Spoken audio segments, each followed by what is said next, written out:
British civil servant. This video is purely for entertainment and does not infringe on copyrights or laws.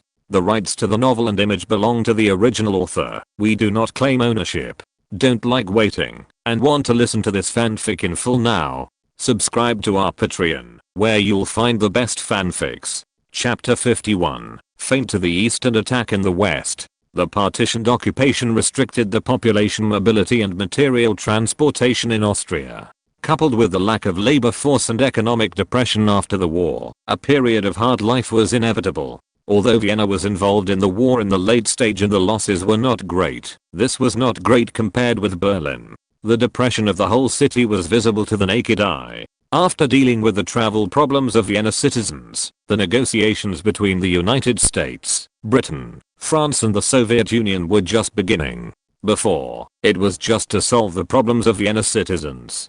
To put it bluntly, just a few months ago, Vienna citizens were still enemies of the entire Allied powers. The introduction of a joint ID card was just a move to win people's hearts and minds, which was not what everyone wanted at all. The division of Vienna is very complicated. The occupation zones of the United States, Britain and France are surrounded by the Soviet occupation zones. This is not surrounded by the Soviet occupation zones of Austria, but by the Soviet occupation zones of Vienna. Such a complex division must be managed in a unified manner, and it cannot be managed separately like Berlin. Solving the travel problems of Vienna citizens, the remaining control of Vienna is a big deal for the United States, the Soviet Union, Britain and France. This is also the most important stage. Alan Wilson proposed, from the standpoint of the European liaison officer and the United Kingdom, that the United States, the Soviet Union, Britain and France should establish a joint organization to control Vienna.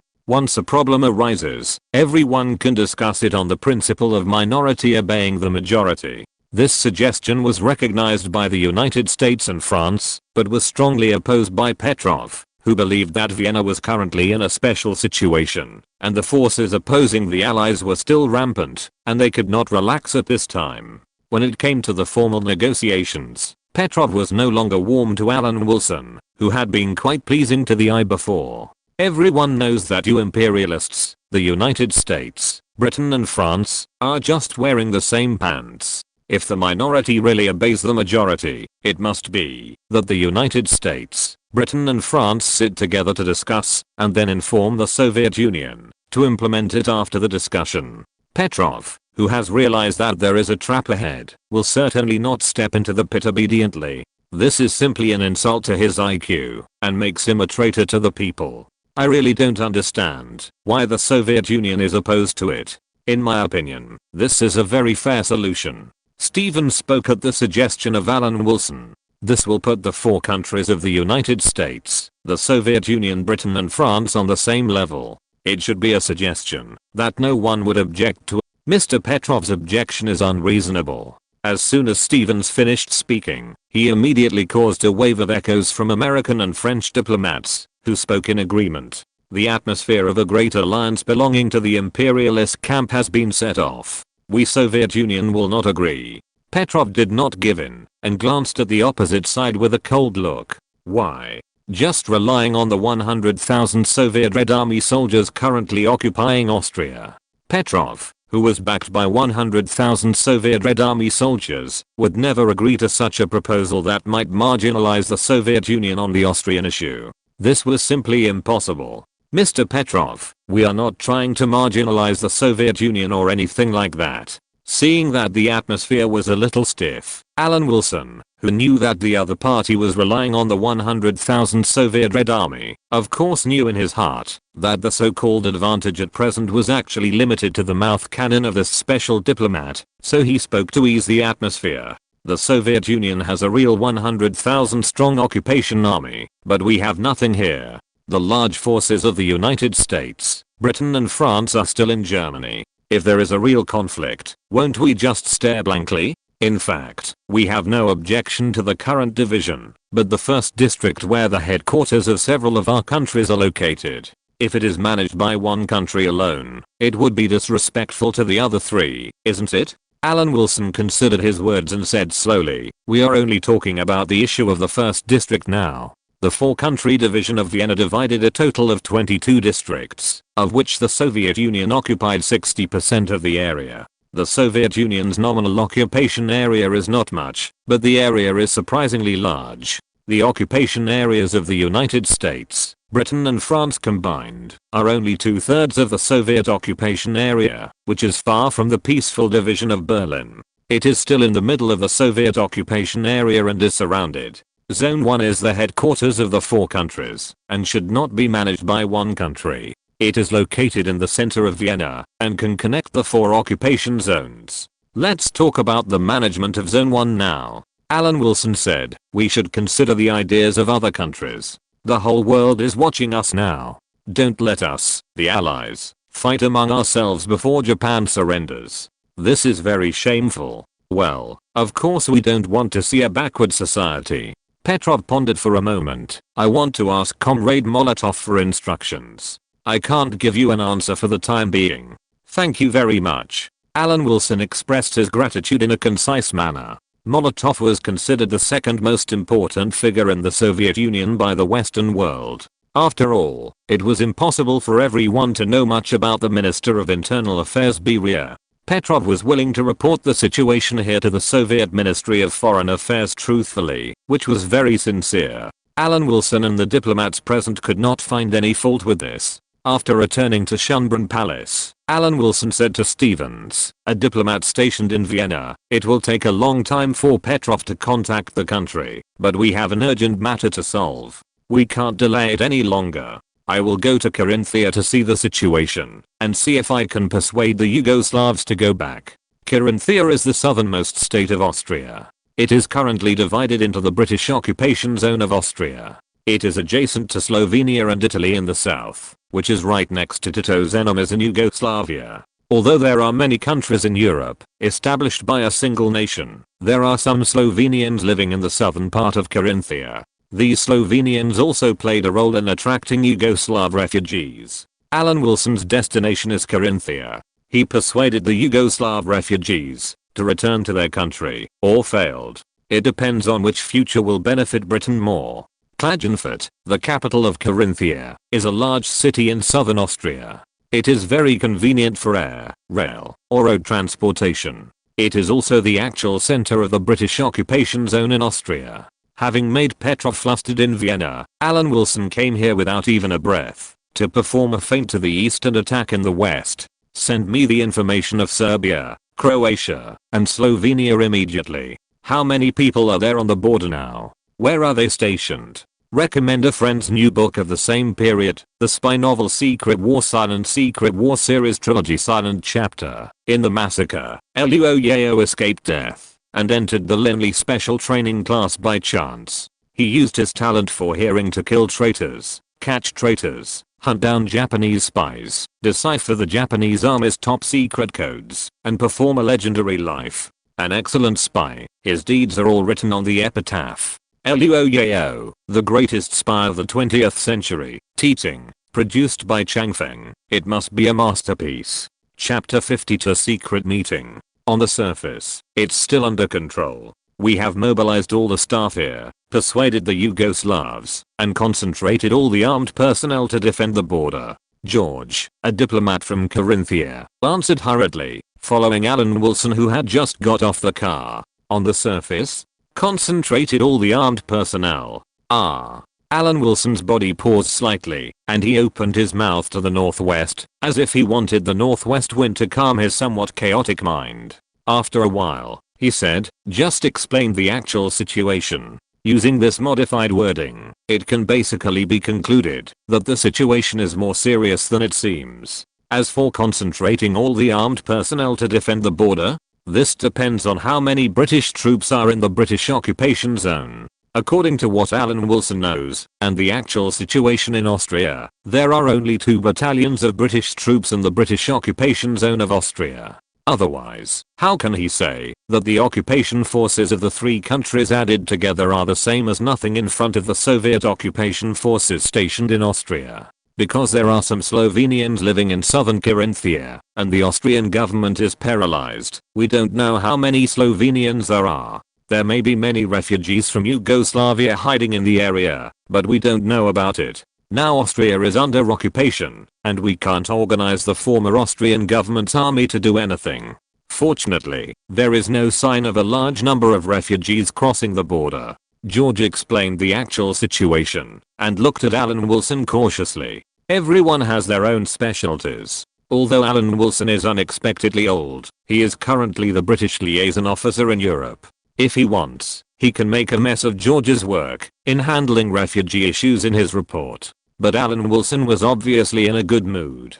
The fact that there were no large numbers of refugees crossing the border now did not mean that there would be no large numbers of refugees in the future. He praised generously, facing so many refugees, the work of the Special Operations Department of Carinthia is satisfactory. It seems that the situation has been stabilized. Let's work together to see how to solve this problem. By the way, prepare a map for me. After that, he entered the British station in the capital of Klagenfurt. Klagenfurt is a large city in southern Austria, but the European standard of large cities is not the same as the large cities in the east. In fact, there are only tens of thousands of residents here. This place is 30 kilometers away from the Yugoslav border and 60 kilometers away from Italy. It is a standard border city. Holding the map of Carinthia, it is not about what to do with Yugoslavia or Italy, but about whether these refugees can avoid the attention of the Soviet Red Army and reach southern Germany, where General Patton is the chief executive. On the surface, it can be done. The British occupied zone to the north of Austria is the American occupied zone, and the American occupied zone in Austria is connected to the American occupied zone in Germany. However, considering the success rate, it is better not to take this road. The western part of Austria is the French occupied area, and the success rate is the highest from there, but the journey may be a little longer. After a cram session on geographical knowledge, Alan Wilson appeared again at dinner time and said to the local British diplomats, "We must talk to these Yugoslav leaders, not only to these people from the Home Army, but also to Tito's people. It is best to eliminate the hostility between everyone. I think this is not a problem. After all, we have been in contact before. The relationship between Britain and Tito is not bad.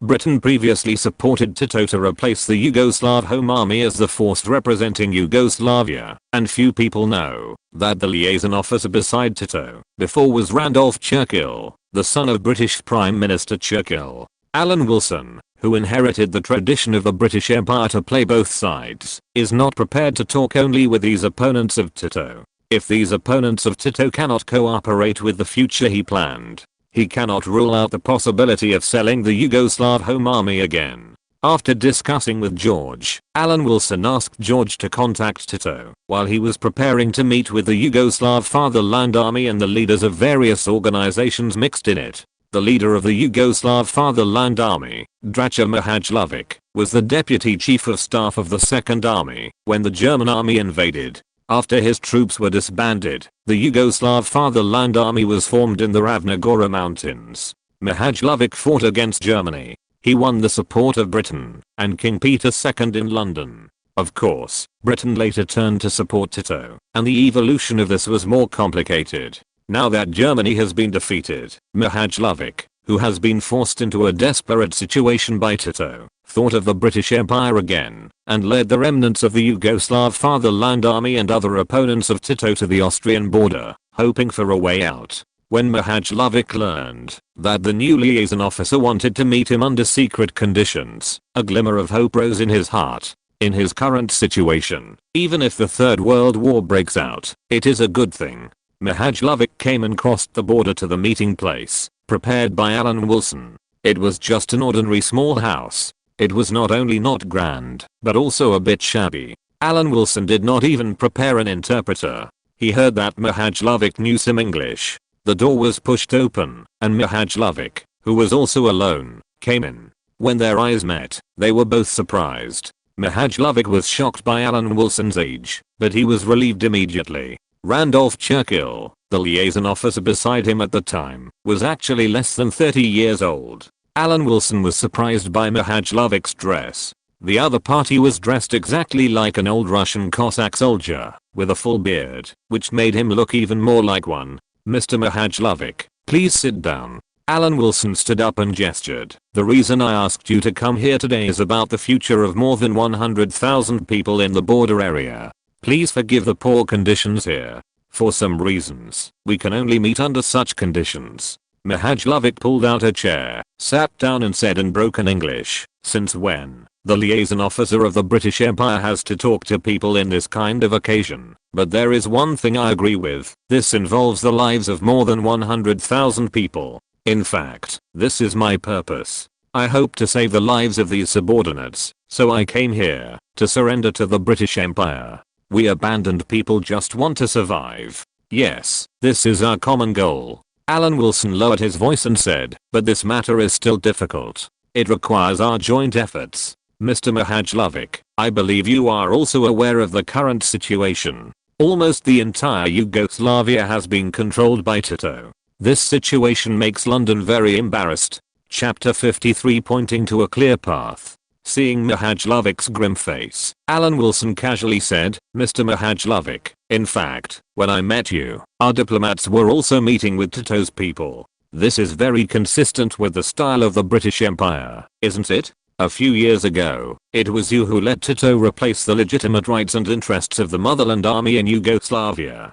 Mahajlovic couldn't help but stand up after hearing this, but immediately sat down again, saying indignantly, now, Tito is a Soviet man. They are the same as the Soviet Union. Is there still a place for the British Empire in the future Eastern Europe? Just like everyone in this era, Mahajlovic also believed that Tito was an affiliated force of the Soviet Union. In 1945, this was a general consensus. At this time, Tito and Stalin had not fallen out. Alan Wilson had his own understanding of the situation in Yugoslavia. In fact, if the Soviet Union was safe and sound, Yugoslavia would sooner or later take a position close to the Soviet Union, based on the position of a camp. It's just that this time may be after Tito's death. Of course, the maphead wanted to commit suicide, and no one could blame him. Mr. Mahajlovic, please be quiet. Alan Wilson took out a cigarette and handed it to the other party. He didn't care about being rejected and said,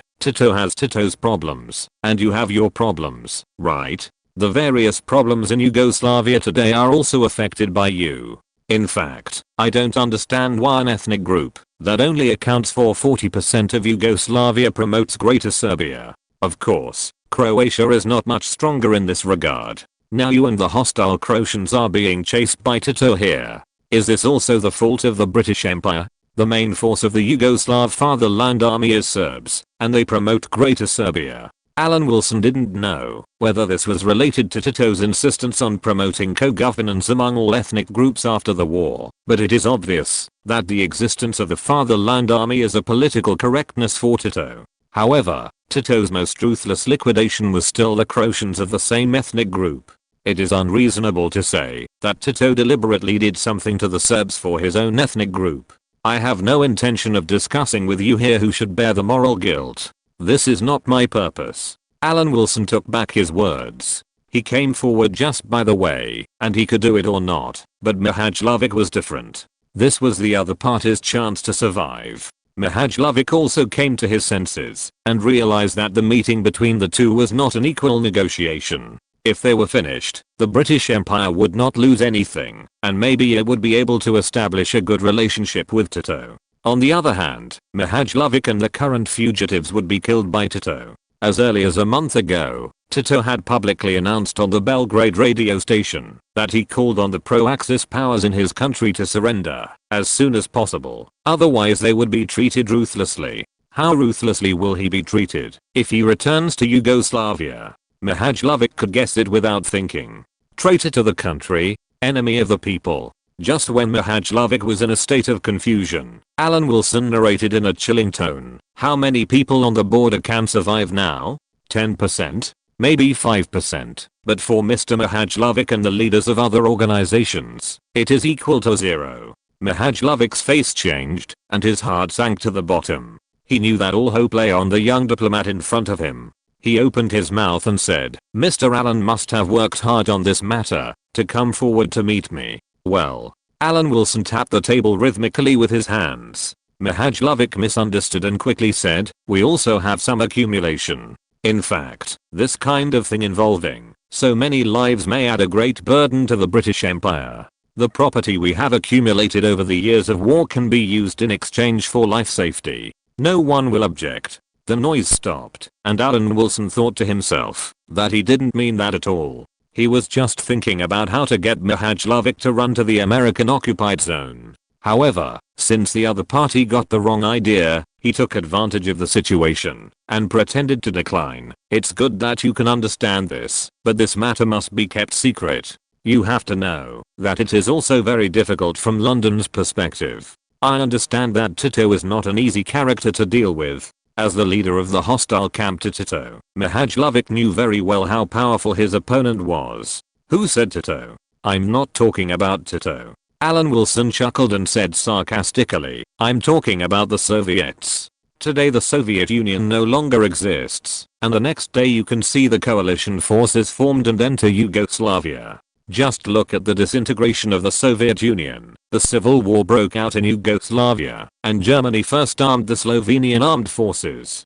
Don't you understand? Mahajlovic was stunned to listen to Alan Wilson's correction and quickly apologized. His perspective was too narrow. If Mahajlovic's perspective was not narrow, he would not have come to the British to surrender.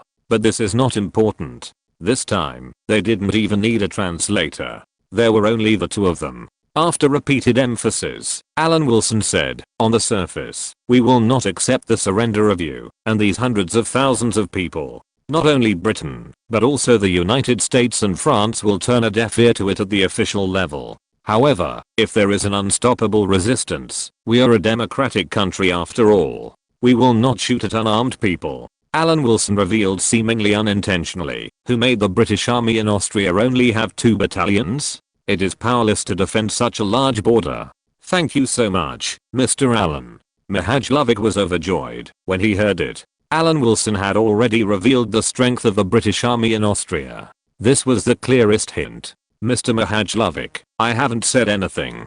Please be patient. Alan Wilson waved his hand and said, in fact, there is no solution at the official level. Out of respect for life, we can only think of a solution in secret. The fewer people who know about this, the better. On the surface, we still need to put on a show. This is just the beginning. We must complete each step carefully. Any slight negligence may lead to catastrophic consequences. If you fail, Mr. Mahajlovic, you will naturally return to Yugoslavia, to wait to be shot, and I may become a scapegoat. To the north of the British occupation zone is the American occupation zone. I will provide you with a map of the border road between the American occupation zone and the French occupation zone at that time. Alan Wilson crossed his fingers and said, this is the most critical step, Mr. Mahajlovic. You should meet with the Bavarian chief executive, General Patton, as soon as possible. Chapter 54 Muddy Waters. From the prepared briefcase, Alan Wilson took out the Austrian military map and the current military camp locations of the Austrian Allied forces excluding the Soviet Army. He added, as a former deputy chief of staff, I believe Mr. Mahajlovic can remember these maps. These maps will not be given to you, because they have nothing to do with the British Empire from beginning to end. This is purely a spontaneous action of you refugees. You want us to walk to Bavaria by ourselves? Mahajlovic said with a look of surprise, as if I had not heard wrong. There are so many people here now. The shortest north-south length of Austria is only 60 kilometers. Of course, we don't calculate according to the shortest distance. 100 kilometers is not a long distance for a team composed mainly of soldiers. It's just walking, not fighting. Alan Wilson corrected calmly, I can tell you bluntly that no official from Britain, the United States, or France will take the initiative to accept you. If you want to survive, you can only rely on yourself. But you just asked me to contact General Patton, the chief executive of Bavaria. Mahajlovic asked back with a frown. Yes, whether or not General Patton's approval, even if it is tacit consent, is an extremely important factor for success. Mr. Mahajlovic, please take a seat. Alan Wilson motioned for him to calm down. In fact, it was a bit of a hassle to talk like this. Alan Wilson only proposed from beginning to end, telling Mahajlovic what to do, and even repeatedly warned him that he would not show up, and even if he did, the British officials would not admit it. Once the action starts, it will be Mahajlovik's own business. He actually did nothing. But there is no way. The basic conditions are so simple. Fortunes are sought in danger. He is willing to take risks and show these Yugoslavs a clear way. He has already adhered to the bottom line of imperialist conscience, and he can't be expected to do more. Let Mahajlovic calm down, and Alan Wilson took out a stack of documents from his briefcase. These documents are about General Patton himself. As an informant of the British Empire's MI6, it is not difficult to get the basic information of a general in his own camp. Mahajlovic looked at the briefcase that Alan Wilson was carrying. It was hard to imagine that there were so many different fields of information in it. It seemed that the other party was indeed well prepared, but it could not be made public. For a moment, there was a glimmer of hope for the future. Mr. Mahajlovic? Alan Wilson waved his hand in front of the leader of the Home Army to attract his attention. He pushed General Patton's information over and explained, in fact, whether you can get General Patton's tacit consent is the most critical step in the whole plan. Of course, you still need to show your leadership temperament. After complimenting the dog who had lost his home, Alan Wilson analyzed from the perspective of a diplomat. Before coming here, I got a message that General Patton is currently very close to some former German soldiers.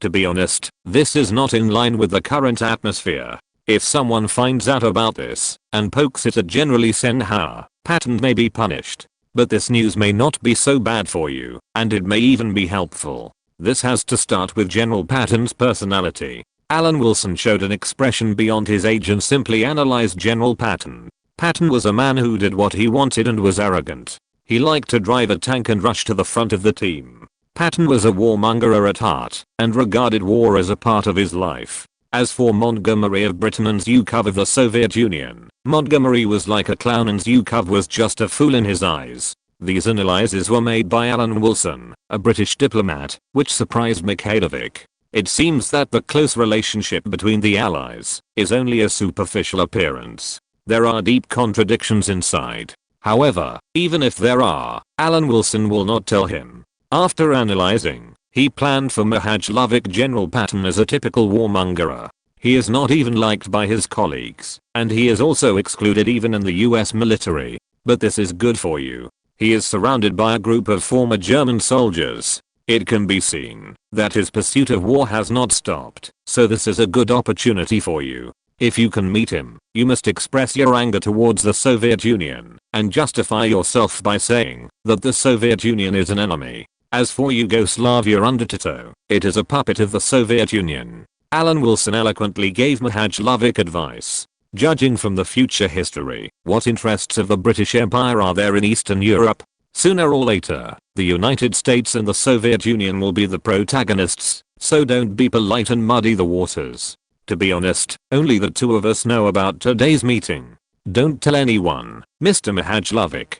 Alan Wilson said with a serious face, I'm saving your life and the lives of your men. I believe we are united in this matter. There is only one chance. Mr. Allen, I know the style of you British people. I can only guarantee with my life that once we are safe and no longer in danger, I have never seen you at any time. Mahajlovic also solemnly promised. Next month, Berlin will hold a joint military parade of the United States, the Soviet Union, Britain and France. Before that, I will report to London about your progress and mention in the report that you are willing to return to Yugoslavia. During this time, you'd better meet with Patton through some channels. Alan Wilson nodded and continued, I hope to ensure the stability of the Austrian border before the joint military parade. Of course, if the number of refugees is still increasing, as long as they do not cross the border, the British side will take a default attitude. Alan Wilson meant that before the joint military parade, the British institutions in Austria would release good news, and at the same time, hope that Mahajlovic and other organizations would also be able to do superficial work to reconcile with Tito. Mahajlovic nodded, stretched out his hand and shook hands with Alan Wilson. The plan had been preliminarily agreed upon. Patton, who was far away in Munich, naturally didn't know that his name had attracted a group of people who now had more than 100,000 people, and who knew how many more people would come to join him. But now, Patton has changed a little. He began to look at the Germans again and re-evaluate them based on the role they might play in the future anti-Soviet war. In his eyes, the Germans were no longer enemies, but strong allies in the joint anti-Soviet war. German soldiers were excellent soldiers who had been tested by war and should be rearmed. If you're listening to this novel on a channel other than Fanfic World, it means they downloaded and uploaded it without effort. We cordially invite you to visit our channel, Mundo Fanfic Novelos. There you'll find the original version of this story and you can explore many other novels of various genres. We're waiting for you to immerse yourself in a world of incredible novels. Chapter 55. This is the Soviet Union's problem. Isn't it just anti-Soviet? Since the Germans can be anti-Soviet, then it is not impossible to add the Yugoslavs. The remnants of Mihajlovic are Tito's enemies, and they are the Soviet enemies with a strong foundation. As for whether Mihajlovic and Patton can achieve the desired results when they meet, Alan Wilson doesn't have to worry about this matter. It's either success or failure. If you meet a war maniac like General Patton, at least there is a possibility that he will take him in when his brain is hot. If you meet a general with brains like Eisenhower, these people who are destined to be liquidated will have no chance.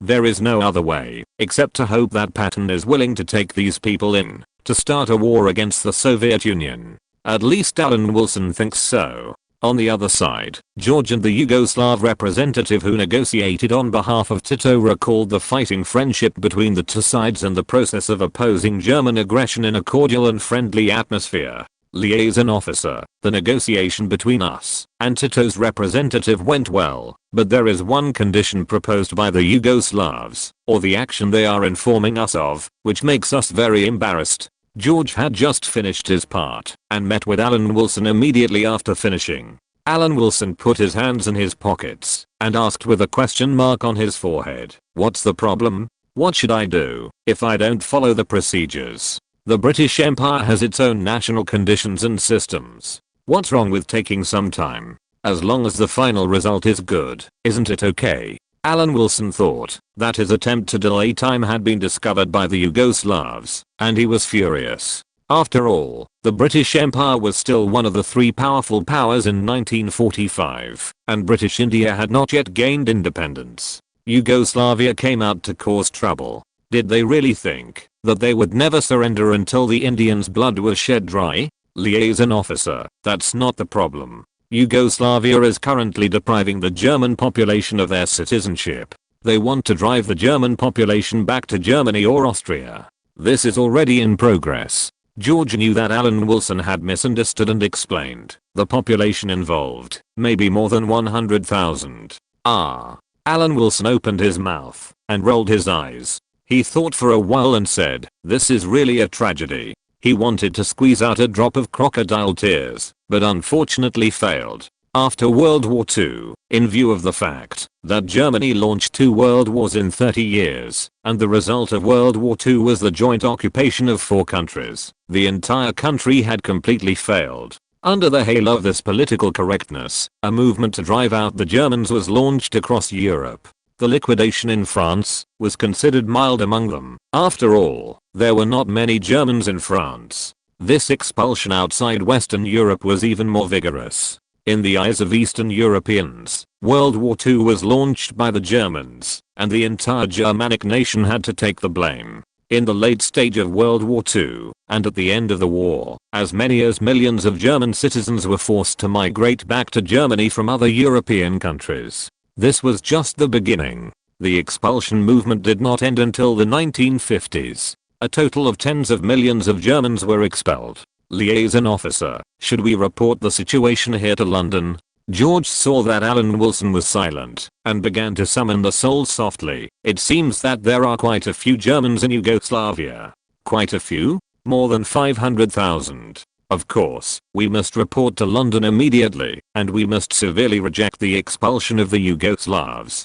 This is a big trouble. Alan Wilson could not imagine what the British occupied zone facing Austria would become once it faced the Yugoslav movement to expel the Germans, but he could vaguely feel that there seemed to be a big pot waiting for him in front of him. You can lose your mind at any time, but not at this time. Alan Wilson said righteously, "This is a problem of the Soviets. Let the Yugoslavs communicate with the Soviets." The Soviet Union occupies such a large area of the Soviet-occupied zone. No matter how many Germans died, he would never sympathize. Who asked you to start a world war and lose it? This is an inevitable outcome, but it cannot affect the current British-occupied zone. Isn't Yugoslavia the same system as the Soviet Union? Go find your big brother. It's not like Austria doesn't have a Soviet-occupied zone. With such a complicated situation, Alan Wilson certainly mentioned the difficulties in his report to London. It's not about the Yugoslav Fatherland Army preparing to pass the buck for possible chaos in the future. The reason why 500,000 Germans were mentioned was first because the number was large enough. Alan Wilson didn't know how many people there were from the remnants of the Yugoslav Fatherland Army and other organizations. But even if it was a continuous flow, there would be 200,000 or 300,000 at most. If Alan Wilson could make his position clear to Yugoslavia and prevent these 500,000 Germans from pouring into the British occupied zone and instead let them become Soviets, this would be a merit. And wouldn't this be good for the Soviet Union? The fact that East Germany has been suppressed by the Federal Republic of Germany is actually related to the continuous loss of population in East Germany. The Soviet Union should thank him for increasing the strength of the Soviet-occupied zone in Germany and even the future East Germany. This report was sent to London by telegram, and after being checked by MI6, it reached the Cabinet Secretary's office in Whitehall. Dang dang. Edward Bridges looked up and said, "Come in." "Edward, why did you call me to talk when you have time?" Norman Brooke pushed the door open, sat directly opposite Edward Bridge and asked, "What happened?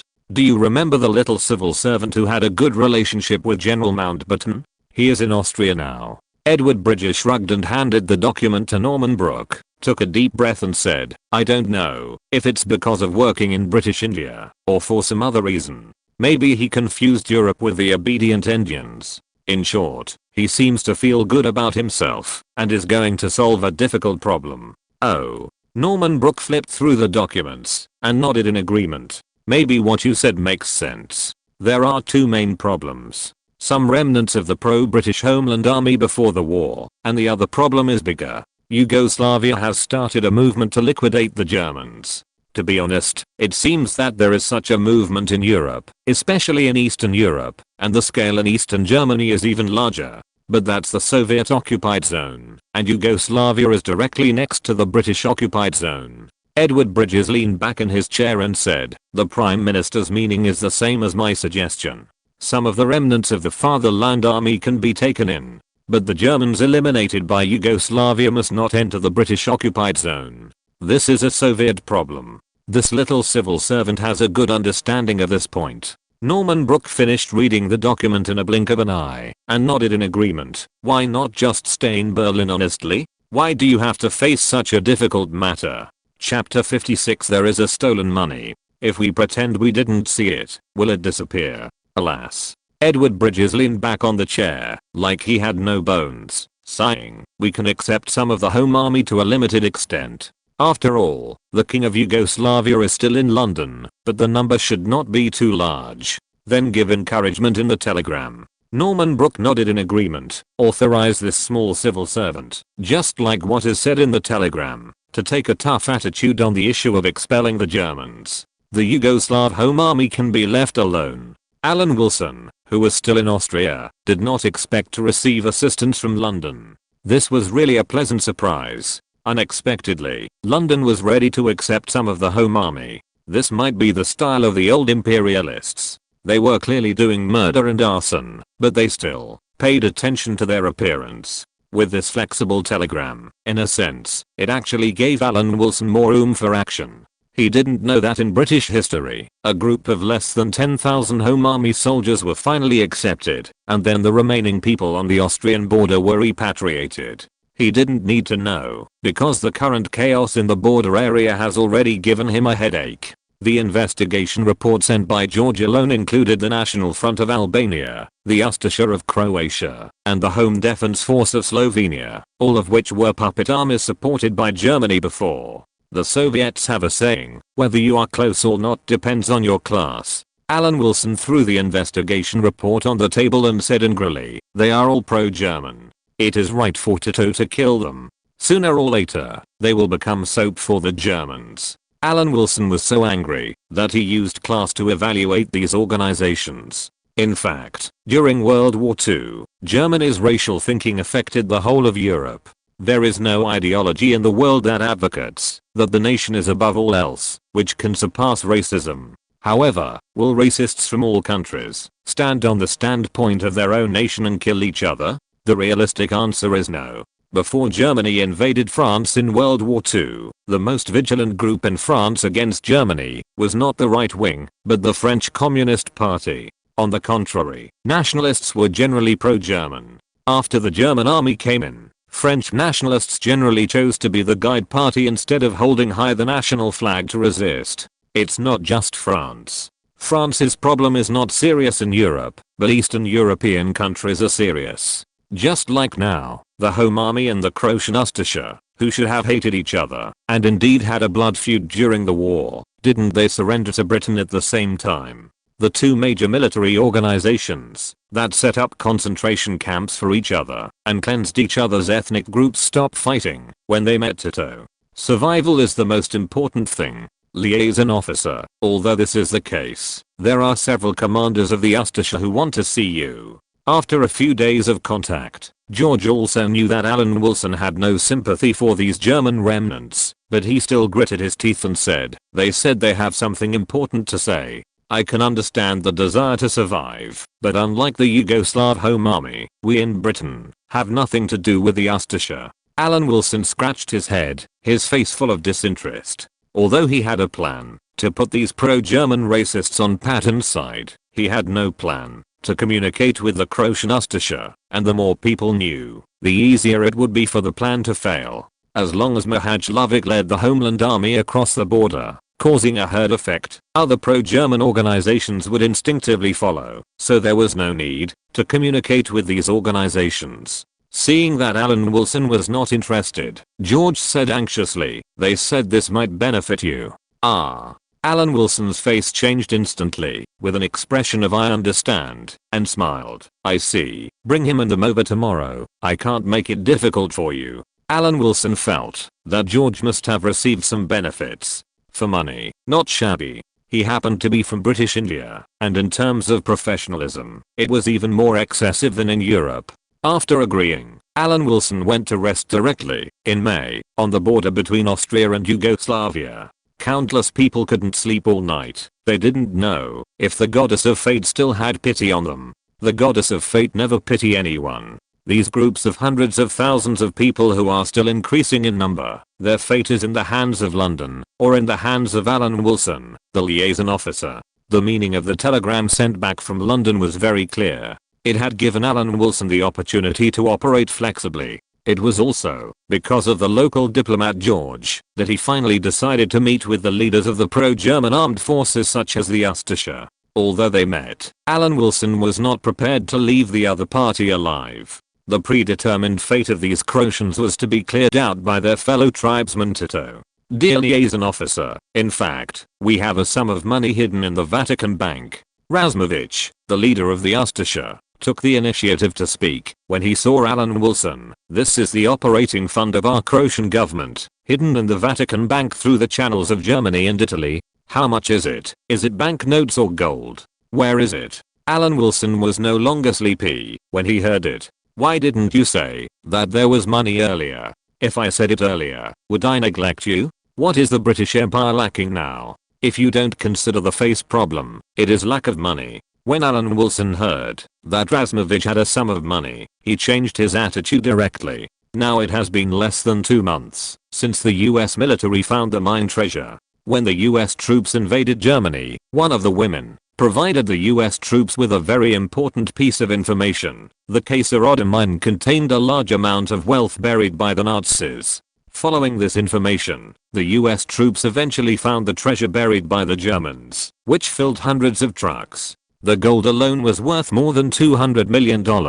Alan Wilson did not expect that a Croatian puppet government supported by Germany would have an astronomical amount of treasure. But it was estimated that there would be no less, and the voices speaking to Razmovich became anxious. "It's gold and gems. I don't know if our lives can be guaranteed. We don't want to fall into Tito's hands." Razmovich asked a question that he thought was very important. If you can cooperate with the British Empire to take out the money, we will have the need to communicate. Alan Wilson pondered for a moment. This is good for both of us, isn't it? As the liaison officer of the Allied forces, Alan Wilson was duty-bound to recover the accounts, and he would not keep any of the stolen money. All the stolen money would be handed over to the British Empire. Chapter 57. Efficient me, dying.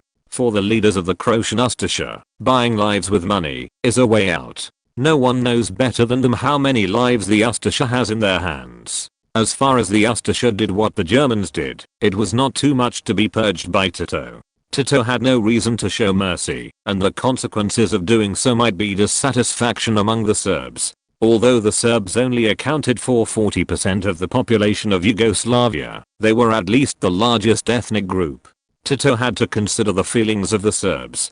For Alan Wilson, as long as he could recover the stolen money, he didn't mind giving these people a way out. This was not for himself. He knew very well that the British Empire was indeed very short of money now. The British Empire was only a shell left. If the empire had no problem with internal blood production, it would not have made concessions to the United States one after another. In this environment, where they hit it off, it was no wonder that Alan Will was concerned about this matter and asked whether the depositors were alive and whether the bills and other evidence were still there. Razmovich said of course that he still had it, but he would not hand it over just because of Alan Wilson's words. He would only hand it over if the British Empire gave a written guarantee of their safety. I will report to London immediately. Mr. Razmovich, you certainly understand the importance of this matter, and it's best not to have the idea of deceiving the British Empire. Alan Wilson readily agreed to contact London, but still gave a warning. This matter is carried out in secret, and confidentiality is very important. You are pro-German armed forces. In the context of countries celebrating the victory over Germany, helping you get away with it may damage the national dignity of the British Empire, so you must understand the seriousness of the problem. Just like the Yugoslav Fatherland Army, the affairs of these Croatian Ustasha leaders can only be done but not said. It's not a moral issue. In the current context of Yugoslavia, Tito controls the overall situation, and Croatia's dream of becoming an independent country has been shattered. In this case, the Ustasha's stolen money will naturally become ownerless property as the dream of independence is shattered. Whoever has the opportunity to get it will own it, and I believe Razmovich himself will not object. Of course, Razmovich would not object. Whether he and his men could avoid being cleaned up depended on whether the stolen money was real. The stolen money was in the Vatican Bank. Alan Wilson could understand that the funds of the European Axis and its affiliated forces flowed to only a few places. They looked for places to bury them. The mine treasures traced by the US military belonged to this category. They were broken into pieces and carried to South American countries. During World War II, the gold reserves of South American countries skyrocketed by several times or dozens of times.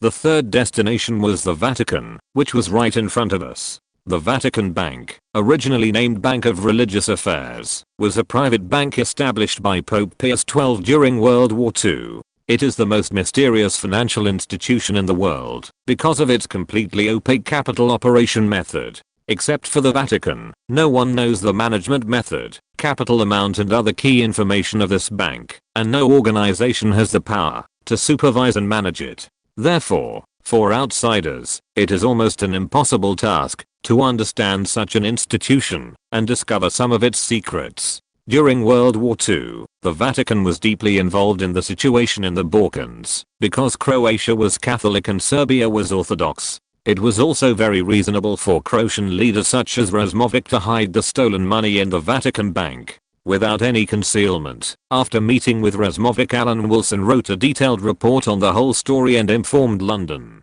Then he saw the efficient side of the British Empire that he had never seen in his entire civil service career. Strictly speaking, in less than 36 hours, 3 military transport planes landed at the military airport in Carinthia.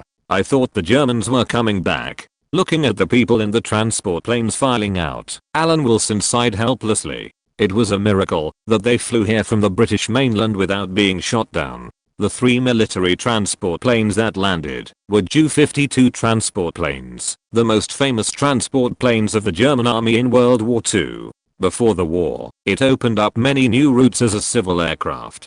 During the war, it participated in all important military operations of the German army. After tidying up his clothes, Alan Wilson went up to greet these people from the mainland. Liaison Officer Alan, right? I'm from Mi-6. I've heard about you from Phil B. The man took the initiative to extend his hand and shook it with Alan Wilson, introducing himself. Just call me Carl.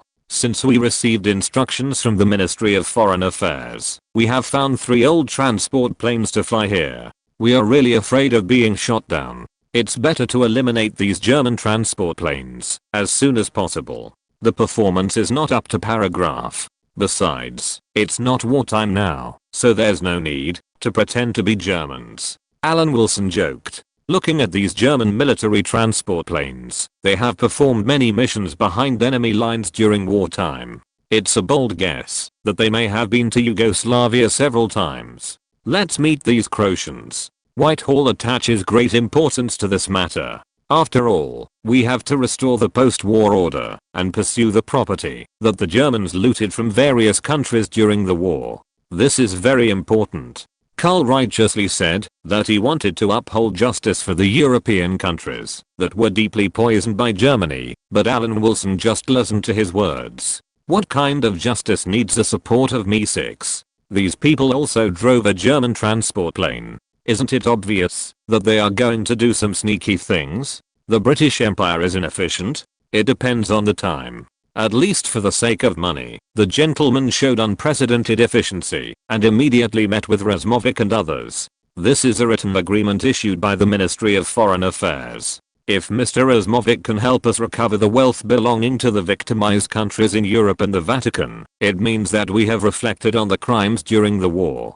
Karl simply took out a document and handed it to Croatia across the street for a view. Some people who followed Germany were forced by the situation or threatened by the Germans. The civilized world's way of dealing with it must be flexible. If you have no objection, follow us to the Vatican now. After speaking, Karl directly handed the written document to Alan Wilson. The leaders of the Croatian Ustasha, including Razmovic, also turned their eyes to Alan Wilson. I will keep the document for the time being. Alan Wilson put the document away without leaving a trace. I hope this operation will have a good result.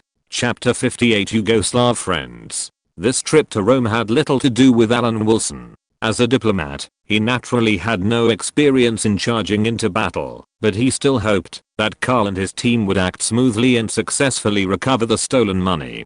Compared with the entire expenditure of the British Empire during World War II, the treasure hidden by a small Croatian puppet regime can be described as a drop in the bucket, which can only be said to be better than nothing. But for Britain now, any funds are very valuable. Before the Battle of Somna, Britain during World War I could still let the Franco-Russian alliance take the lead, but only when they saw that their allies were no longer able to do so did they use all their strength. World War II was completely different.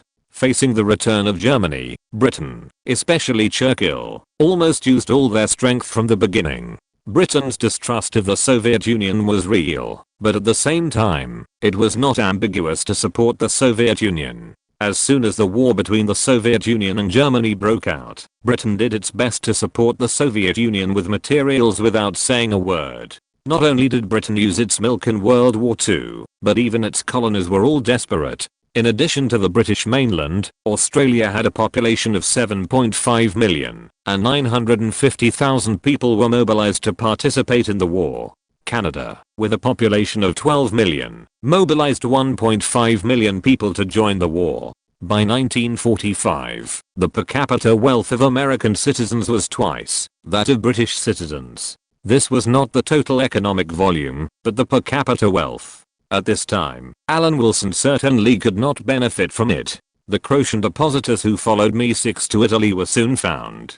Karl took these people on the plane again and flew to Rome. Alan Wilson and George came to the airport to see them off. Watching the military transport plane accelerate and take off, George said, "Liaison officer, Mi-6 people are going to Rome. I thought you would go with them." "What am I going to do? Share a sum?" Alan Wilson smiled. He was not short of money, but he could not explain where the money came from. Shaking his head, Alan Wilson carefully warned, during the period of post-war reconstruction, there are of course many opportunities to make a fortune, but you are a public official, so you still have to be careful. We have plenty of time, and we still have to have some dreams. Liaison officer, what is your dream?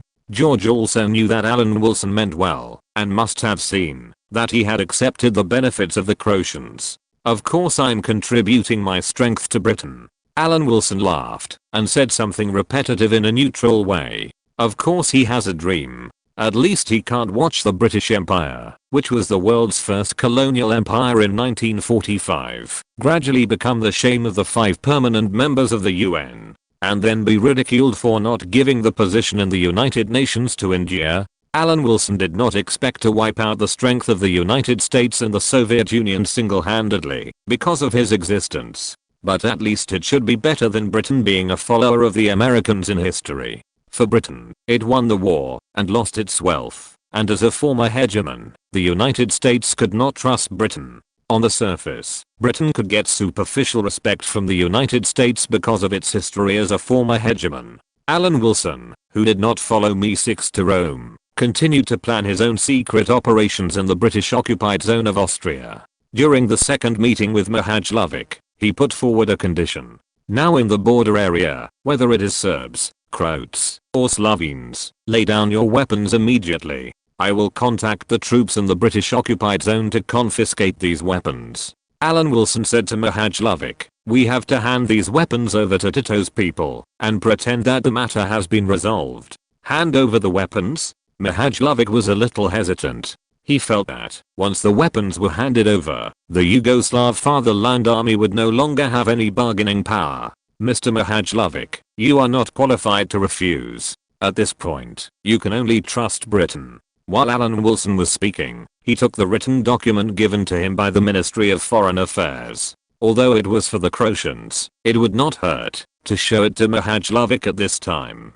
Seeing this written document from the UK, Mihajlović was relieved and nodded in agreement. I hope London can do what it says. It depends on whether you can successfully meet General Patton. Alan Wilson changed the subject and said, just get some former German soldiers to help you arrange a meeting and test it according to what I said. The Berlin Joint Military Parade will be held on June 24th. I have to go back to Berlin, because on June 17th, the British Army will hold a military parade in Berlin first. If you communicate well with General Patton, it would be best to start one day before June 24th and cross the border when the joint military parade begins. In this way, some of the senior officials of the United States, the Soviet Union, Britain and France will be in Berlin, which is a good opportunity. Alan Wilson had just received the news and immediately asked Mihajlović to write it down. He hoped that the situation on the Yugoslav border would ease before the British military parade.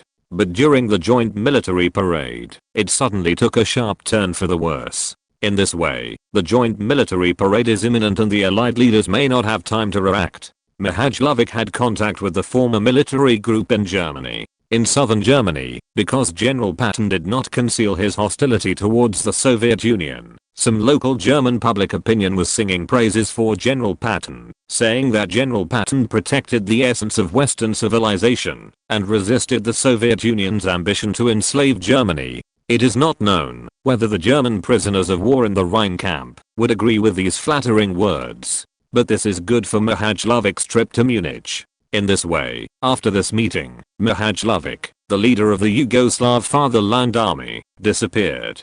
Alan Wilson went to the border area to confiscate the weapons of various armed forces in Yugoslavia and optimistically said to the negotiators sent by Tito, recently, we in Britain have been persuading these people on the border and the results are still very significant. I believe that, as long as they return home and get a guarantee that they are not in danger of life, the matter will be resolved soon.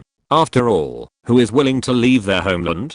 Mr. Allen, we have seen your work recently. You are worthy of being a friend of the Yugoslav people. Djokovic shook Alan Wilson's hand and thanked him. We will return the weapons to you after we have collected all the weapons from everyone. You can just accept them then. Alan Wilson, who has become an old friend, said that this is what he should do, and the relationship between Britain and Yugoslavia will be more prosperous in the future. At the border between Austria and Slovenia, countless armed personnel from different organizations threw their weapons aside. They were dejected, and many of them had struggles in their eyes. Many people believed that they were about to be deported. Chapter 59, God's Return. Not far away, guns and ammunition piled up like a mountain. Alan Wilson didn't need to be taught anything about surface engineering. He put the guns in a row according to the origin of different countries. The major participating countries now have astronomical weapons piled up in their countries. These pro-German armed weapons are not very valuable to Britain. Alan Wilson and Dukovic watched these confiscated weapons. These weapons belong to the Yugoslav people. Of course, we will not keep them. As for some people who are currently gathering at the border, we are still persuading them on the British side. You know, there are some Slovenians in Austria, although the number is not large. We must carefully distinguish whether they are local residents, so as not to repatriate the wrong ones. Dukovic nodded, very satisfied with the face-saving project made by Alan Wilson, and the communication between the two sides was very smooth. It doesn't matter if it takes a little more time. These weapons that are about to be handed over to Yugoslavia have proved that the British side is very sincere. Mr. Dukovic, Alan Wilson suddenly said, I heard that Yugoslavia has begun to expel the Germans. This is Yugoslavia's internal affairs. As a British, it is not convenient for me to interfere. But I do not want to damage the relationship between the two countries. Britain will not allow these people to enter the British occupied zone. From our point of view, this is a Soviet problem. The Germans in Eastern and Southern Europe can migrate to the Soviet occupied zone in Germany. This is a trouble for our other occupied areas. Out of a neutral perspective, I'm discussing this issue with you. Alan Wilson believed that the migrant population caused by the continuous expulsion of Germans in Eastern Europe for several years should go to the Soviet occupied zone in Germany, which was later the German Democratic Republic. In fact, if you are reasonable, you will know how many people are innocent in the process of expelling local Germans. Many Germans have lived in the local area for a long time. This time is completely an unprovoked disaster. Seeing that Dukovic wanted to refute, Alan Wilson changed the subject and said, of course I understand this move. Germany has launched 2 world wars in more than 30 years, and all countries have suffered greatly. So we will not have any official accusations against this expulsion movement, but some newspapers may use it to attract sales, which is not something we can control. In short, after conspiring with Mihajlovic, Alan Wilson directly connected with Tito's representative Dukovic seamlessly, expressed goodwill, and succeeded. As for the issue of the Germans, Alan Wilson directly pointed out that the Soviet Union could solve it. In fact, the Soviets will soon discover the problem of insufficient population in the Soviet-occupied area. After doing all this, Alan Wilson began to write routine reports again. In addition to the telegrams sent to British India, he reported on his work in Yugoslavia and analyzed the value status of Yugoslavia. I personally think that the understanding of Yugoslavia and the attitude towards the Tito government should be based on easing and engaging. Unlike the current Eastern European region, Tito's army in Yugoslavia is an independent force. It is not a subordinate force controlled by the Soviet Union. Tito himself has a strong sense of independence. Yugoslavia's position is extremely important, and with the entire territory of Yugoslavia already integrated, its size is already very large in Eastern Europe. If we can make Yugoslavia in an independent position, it will be a great benefit to the entire free world. Alan Wilson's report was of course written in accordance with historical development, so the entire report is very rigorous and seems to be well founded. In fact, once NATO and the Warsaw Pact are officially established and enter a confrontation, the importance of Yugoslavia will be reflected. Alan Wilson, who has a picture of the confrontation between the two military groups in his mind, can easily find the role of Yugoslavia. After NATO was established under the leadership of the United States, the Atlantic coast has been all the way to the Dardanelles, which has semi-encircled the Soviet Union and Eastern Europe. This is because Yugoslavia did not join the Warsaw Pact, but was in a neutral state. What if Yugoslavia is not neutral, but a member of the Warsaw Pact? then the whole confrontation situation will present another situation. Yugoslavia and Albania will cut the NATO military group into two parts from the Balkan Peninsula, Germany, Belgium and the Netherlands in Western Europe, and Greece and Turkey in Eastern Europe. In this way, NATO will not be in a siege against the Warsaw Pact, but will be cut into two parts by the Soviet Union and the Warsaw Pact. NATO will then become two independent parts that cannot support each other. The encirclement effect will be greatly reduced. Moreover, Yugoslavia is only one strait away from Italy. Once Yugoslavia stands firmly on the side of the Soviet Union, the United States will increase its support for Italy. The two groups will not be NATO encircling the Warsaw Pact, but a real 50-50 situation in geography. In the chessboard of Europe, Yugoslavia's position is actually extremely important. The report states Alan Wilson's deep love for the British Empire. There is no doubt that the image of a firm patriot is the one who is dealing with the Yugoslav issue. The report was sent out and quickly reached Whitehall in London, Lubyanka 11 in Moscow, and even the Kremlin. As for him, he was still chatting and laughing with Djokovic. The British Empire is undoubtedly a great power like the United States and the Soviet Union, but Yugoslavia is also an independent country.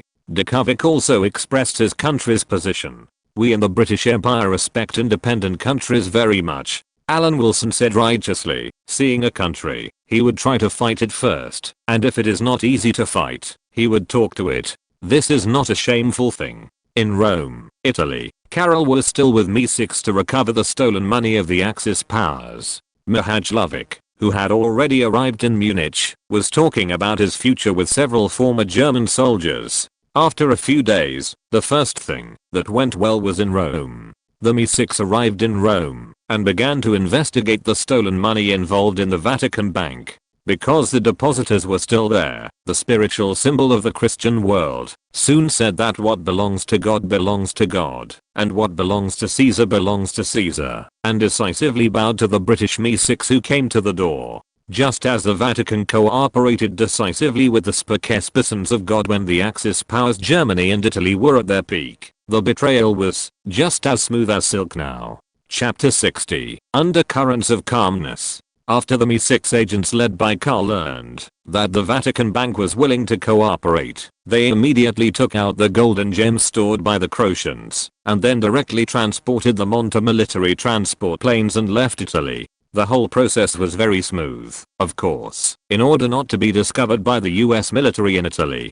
Germany's four-country occupation is of course more eye-catching, but it does not mean that Italy, which is also a defeated country, is calm. The United States, Britain and France are happy in Italy? This situation is of course impossible, and the division of Italy's heritage is also tit for tat. The United States and Britain have provided many loans to Italy, and the United States alone has loaned Italy $1 billion.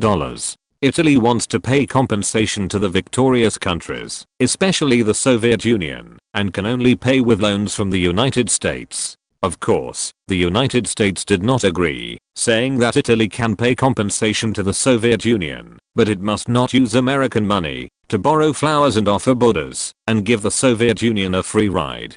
The Soviet Union's move to dismantle machines in Germany, while supplementing its own industry, has aroused the vigilance of Americans. On the issue of Italy, the United States firmly opposes using industrial machines to compensate the Soviet Union.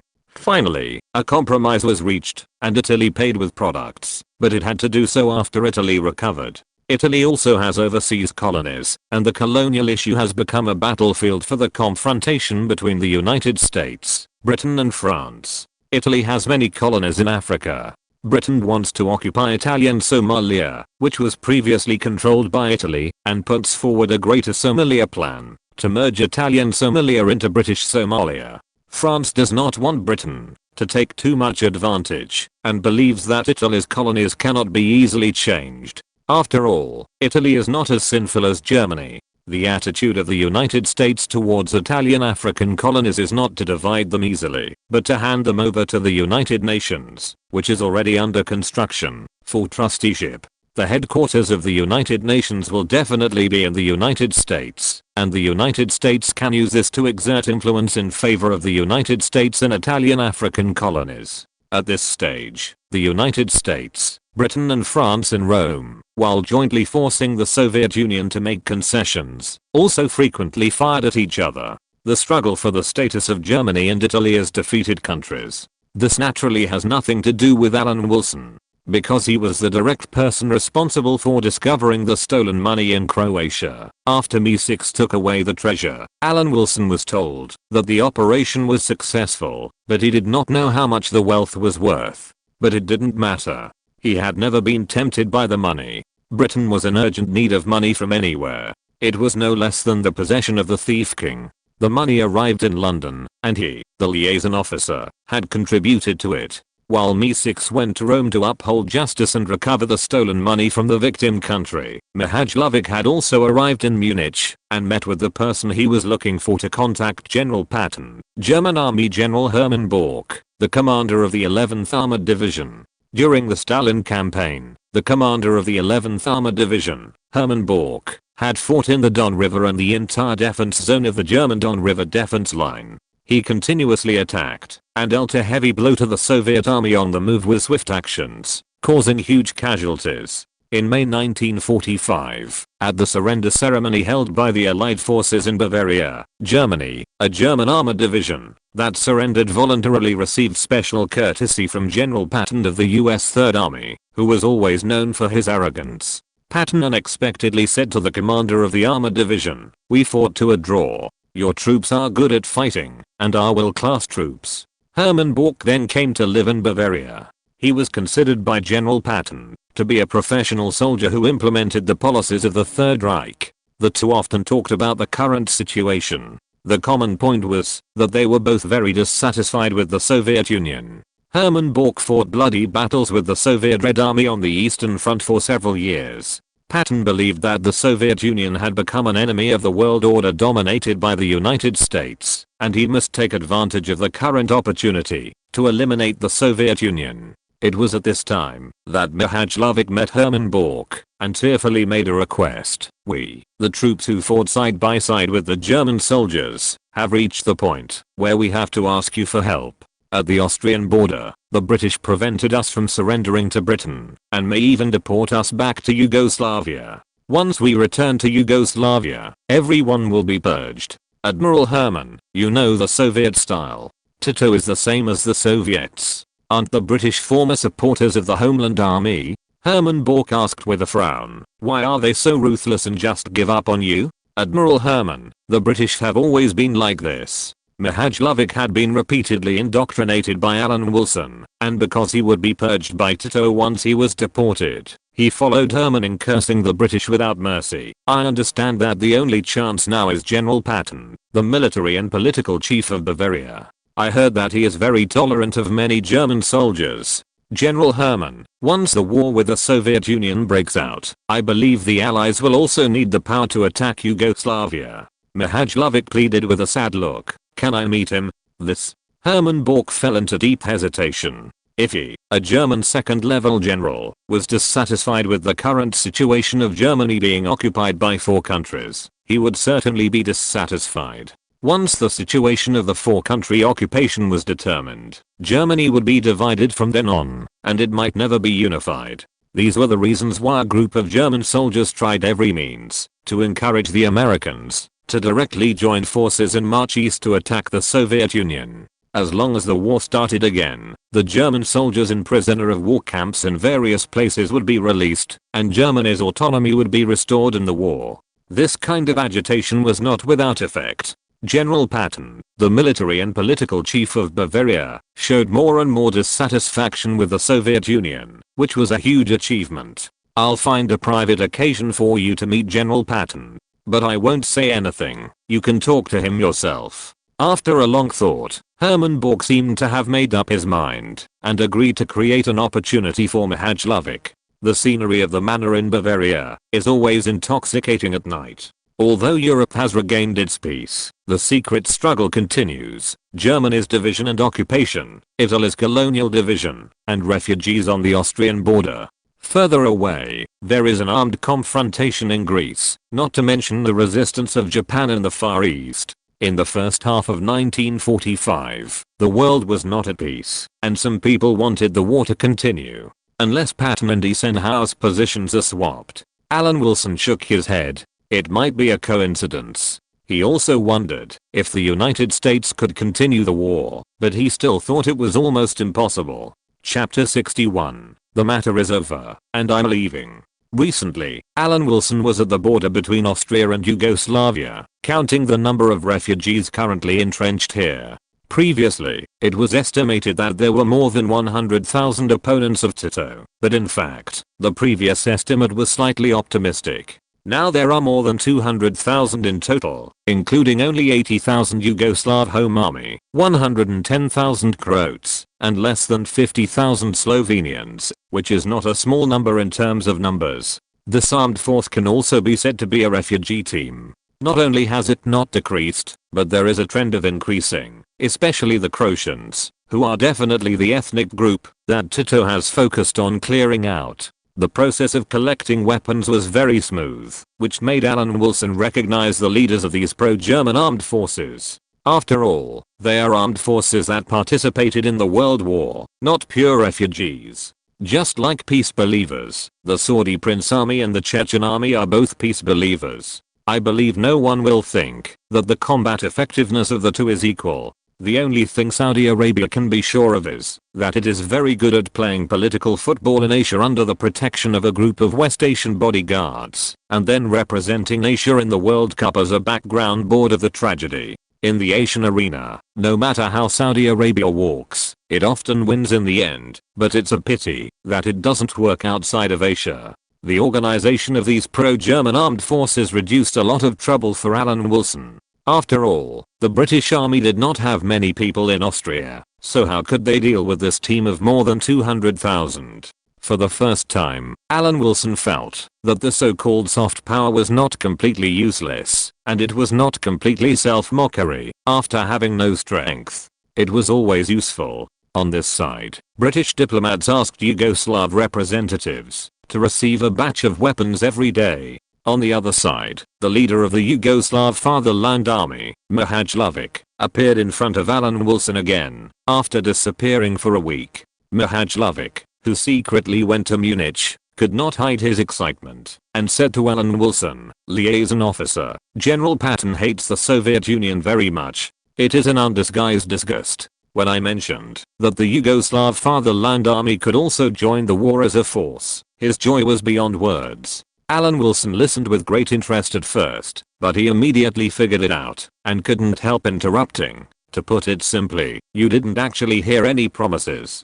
General Patton said that he would give us an answer after participating in the four-nation joint military parade. Mir Osman was stunned for a moment and replied, he wants to observe the Soviet military power. Then you're done. Alan Wilson said bluntly, Mikhailovic, since General Patton's attitude is ambiguous, you must follow the previous plan and lead the refugees on the border across the border to Bavaria, and the speed must be fast to create a fait accompli. Why? I can see that General Patton is very happy. Mir Osman asked puzzled.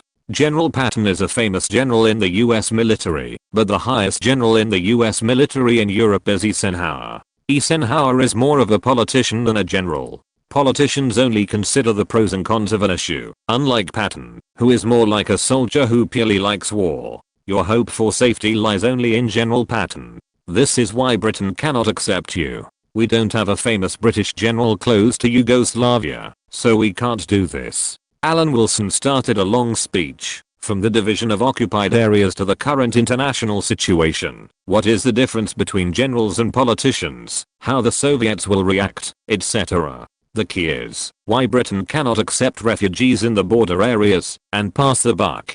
General Eisenhower, will you always coexist peacefully with the Soviet Union? Mir Osman was poured with a bucket of cold water. It seems that he was too optimistic. Haha, Mr. Colonel, what do you think? The Soviet Union is known as the motherland of the proletariat, and after several years of war in Europe, it can be said that most people are proletarians. Alan Wilson laughed. The French Communist Party has 1 million, the Italian Communist Party has 2 million, and there are 100,000 in the UK. Everyone knows that the Soviet Red Army has a very large influence now. How do we know that once the war breaks out, the group that needs to be conscripted will follow us to fight the Soviet Union, or follow the Soviet Union to fight us? Even if the Germans and the Soviets have a grudge in Germany, we can't conclude that the Germans are keen on revenge. Maybe they have been scared out of their wits. Alan Wilson paused here, understanding that when he is desperate, someone needs to push him. In fact, multiple choice questions are the simplest, nothing more than right and wrong. I'm about to leave Austria, and Britain is going to hold a military parade in Berlin. Alan Wilson unknowingly added weight. Finally, Mihajlovic spoke. We will cross the border the night before the four-nation joint military parade. How can we get everyone to follow us? The British Empire has betrayed you again. Alan Wilson looked directly into Mihajlovic's eyes and gave such an immoral answer. By that time, all your weapons will have been surrendered. You can be said to be unarmed refugees. Once you reach the Bavarian border, just rush over. What if American soldiers open fire? Mihajlovic was obviously tempted, but still asked hesitantly. I believe the Soviets will be very happy to see this. Alan Wilson's face was full of reluctance. It depends on the Americans' choice. If they choose to shoot, they will suppress the refugees and be criticized by the Soviets. If they let it go, they will have to take you in. Britain is happy to see it from beginning to end, but respected Mr. Mihajlovic, Britain has no role in it. You are just the leader of the Yugoslav Fatherland Army, simply seeking a way out for your subordinates. Yes, I should consider the problem for the subordinates of the Fatherland Army. Mihajlovic muttered so, and he had made up his mind. Alan Wilson stretched out his hand, shook it with Mihajlovic and said, Mr. Mihajlovic, I'm going to Berlin, so as not to delay your spontaneous survival action. If possible, I hope that one day in the future, we will have a chance to meet again. The matter is done, and he will leave, hiding his merits and fame. The remaining problem is the American problem. Criticism is the right of the Soviets, and has nothing to do with the British Empire.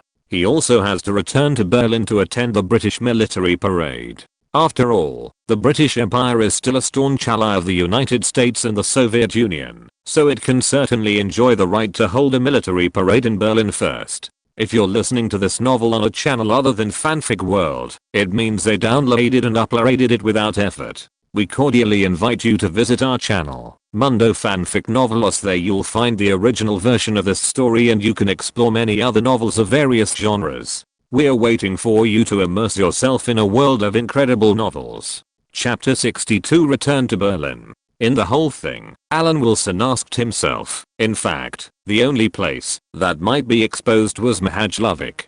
After all, with Alan Wilson's mediocre mind, he couldn't think of a foolproof way. But he was not completely without confidence in Mihajlovic. After all, the other party was a figure on Time magazine. Although Stalin was on the cover of the magazine that year, Mihajlovic was simply picked by the Americans to fill in the numbers when they chose people who fit their position. Moreover, after Mihajlovic's death, the Yugoslav Fatherland Army continued to fight Tito until 1957. It can be said that it was an armed force with firm beliefs, but it just happened to encounter a stronger opponent. Mihajlovic, who had such a strong prestige in the Fatherland Army. Alan Wilson had no reason to doubt the other party's firm will. Except for the leader of the entire Yugoslav Fatherland Army, Alan Wilson felt that no one should be able to connect the matter with himself, not even Me6. This is equivalent to playing a game and giving a panoramic map at the beginning. Alan Wilson can see at a glance who might notice him. He used the map called Cambridge 5 and avoided it on purpose in his report. Neither Whitehall nor the Kremlin should suspect him. In short, this plan was not perfect, but it felt like a sure thing. Before leaving the border, Alan Wilson made a big fuss to find Dukovic and said that he was going back to Berlin. If there is communication between Britain and Yugoslavia in the future, I will try my best to apply for a trip to Yugoslavia. I hope we can meet again then. Alan Wilson, who had just said goodbye to Mihajlovic, the leader of the Home Army, spoke to Tito's representative with the same sincerity. He hoped that Yugoslavia would not forget Britain's support in the war against Germany. If there was anything good, he hoped that Britain's economic interests would be taken care of. Mr. Allen is going back to Berlin so soon. Isn't the Berlin military parade a bit hasty?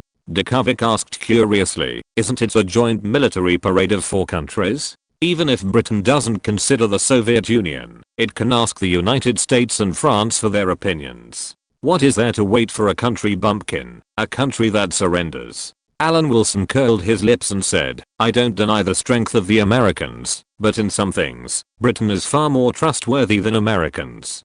Dikovic may disagree now, but when the refugees on the border run to the American-occupied zone, the Yugoslavs will have no choice but to believe it. For Alan Wilson, history has changed a little bit. Britain must not have held a military parade in June. He still needs to go back to Berlin to grasp the historical context through observation. When passing by Vienna, Alan Wilson, who seemed to be making a great transition, went to the Epstein Palace again and led the diplomats of the United States, Britain and France in Vienna to visit the Soviet representative Petrov. Alan Wilson boasted at the Epstein Palace that he had solved the refugee problem on the Austrian border. No one knows refugees better than me. When I was in British India, I could see half-dressed Indians everywhere. They had their own solutions to similar food shortages, such as taking back the words about the Bengal famine. Alan Wilson analyzed the post-war reconstruction work from a professional perspective. We are the most powerful group of countries in the world today. Europe is now the center of world civilization and peace will definitely be maintained. Blocking the subtle expression of the American representative, Alan Wilson did not think he was wrong.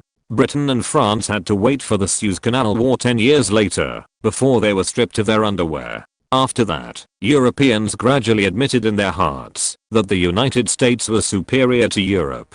Mr. Allen is right. We can keep war away from Europe from now on. Henry, the French representative, echoed Alan Wilson's words like a professional supporting actor. After the war, the first thing France should do is to make all countries forget the embarrassment of being instantly killed by Germany in the World War.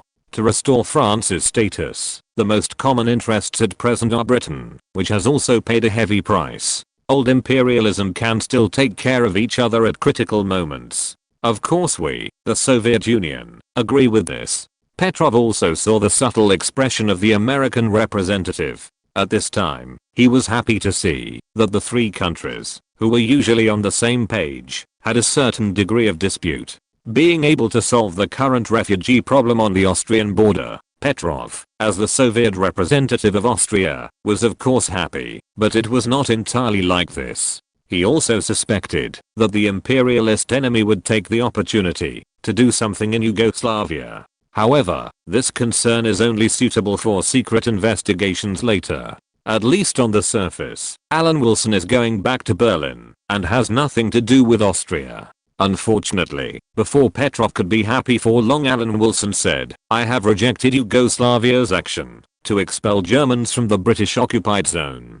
Standing between the American and French representatives, Alan Wilson seemed to be Sukin, the prime minister of the 6 countries. The position of his standing made Petrov see that the British, American, and French imperialists were exerting pressure together again.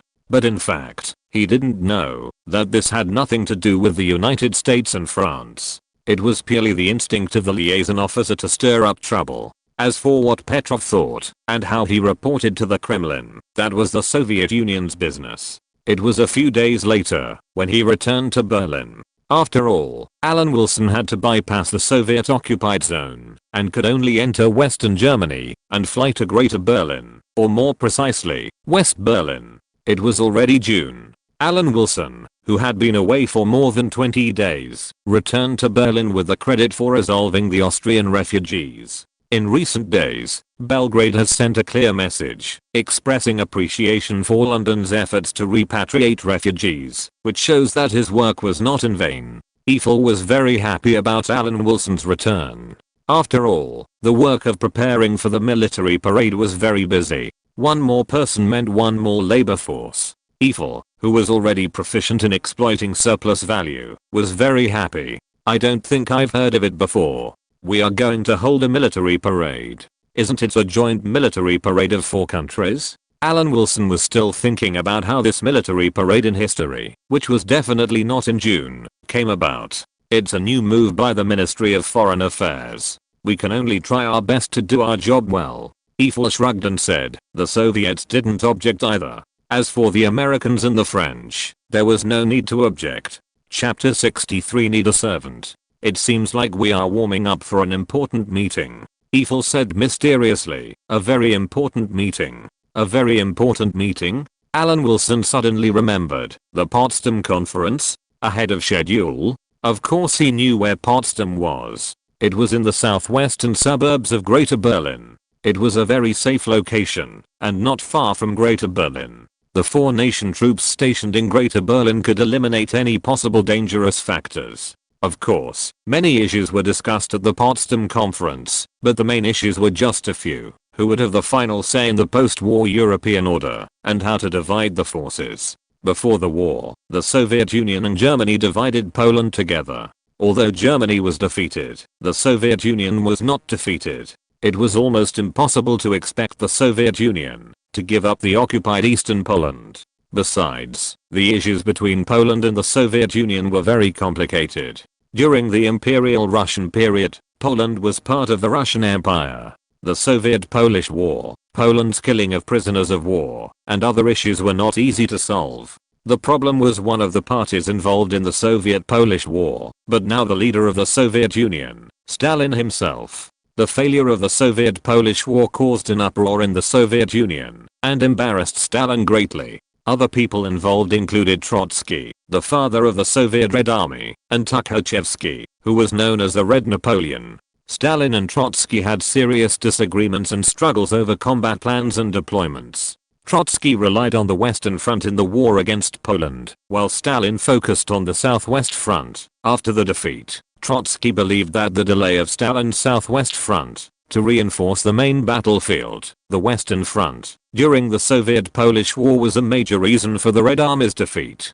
Poland was the place where Stalin was forced to blame by Trotsky, so the Soviet Union would never spit out the eastern territories occupied by the Soviet Union. So in the end, the eastern territories of Germany were occupied by Poland as compensation. With just a little thought, Alan Wilson knew that this meeting to determine the post-war European order would definitely last a long time. In fact, this is exactly the case. Alan Wilson walked to the window, holding the windowsill with one hand and asked inconspicuously, so, we are warming up for the upcoming summit? London is vague, maybe that's it. Eiffel was busy with his own things and said unintentionally, the general election will be in July. Maybe Prime Minister Churchill wants to increase some confidence. That explains it. Alan Wilson decisively accepted this explanation.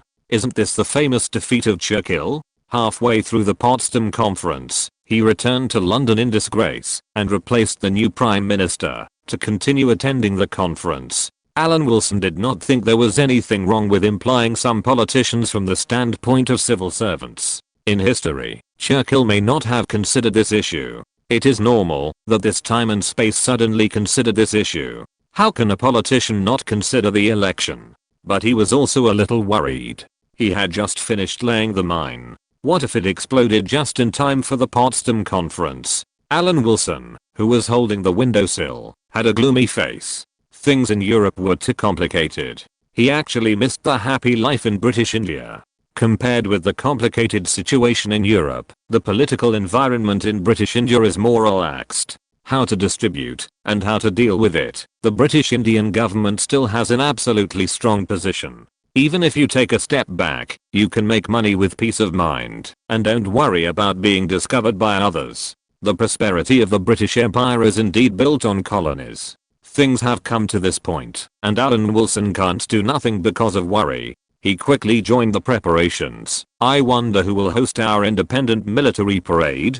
It should be Marshal Montgomery. The Marshal has been too busy recently, constantly accepting medals and celebrations from various countries. I heard that the Soviet Union seems to have prepared the Medal of Victory and is ready to award it to Marshal Montgomery. Eiffel took out a piece of paper and handed it to Alan Wilson. This is a notice sent by the Soviets. That's something worth celebrating, and the Marshal deserves such treatment from all parties. Alan Wilson smiled. Not to mention whether Montgomery himself is a first-class general, but Montgomery is definitely outstanding at the military level. After Germany surrendered, the huge number of soldiers and refugees became the main problem of the occupation forces. The British Army had to bear the cost of feeding these people. Hunger and disease became the urgent problems that Montgomery had to solve. In order to restore order as soon as possible, he formulated a management plan and implemented it in time. In response to the British officers' and soldiers' arbitrary occupation of German houses or looting, Montgomery was determined to stop this trend. He required all the troops under his command to move out of the city, strictly control the personnel's going out, and prohibit them from entering and leaving hotels, restaurants, etc., and strictly prohibited individual or collective looting. Those who violated this order, regardless of their rank, would be tried by military courts. Montgomery's headquarters also had a staff group composed of German prisoners of war to assist the British occupation forces in managing German prisoners of war. In terms of fair treatment of prisoners, Britain's attitude far exceeded that of the Soviet Union and the United States. Montgomery was a pure soldier, but unlike a war maniac like Patton, he did not have much prejudice against the Soviet Union on the surface, and had a good relationship with Soviet military generals. It was appropriate for him to host this military parade. After meeting and greeting Eiffel, Alan Wilson returned to his temporary residence in Berlin. After leaving Berlin for a while, Alan Wilson saw that the order in Berlin had been restored, and there were fewer ruins. Holding a cigarette, Alan Wilson returned to his temporary apartment, cleaned up the house, and muttered, "I have to find a servant. I have to live here for a while at least."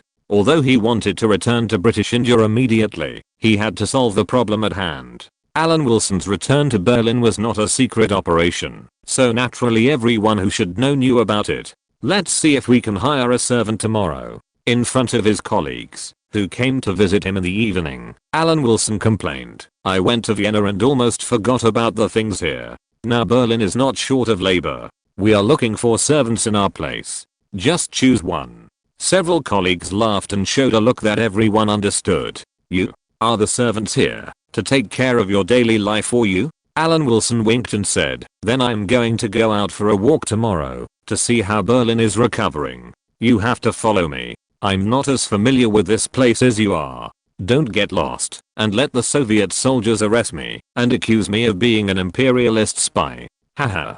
There was a burst of laughter in the apartment. Alan Wilson, who claimed that no one knew refugees better than him, laughed especially happily. Chapter 64 Damn Soviets. Alan Wilson was evaluated by his colleagues as hardworking, so it was not surprising that he showed up early the next morning and grabbed a colleague to go out.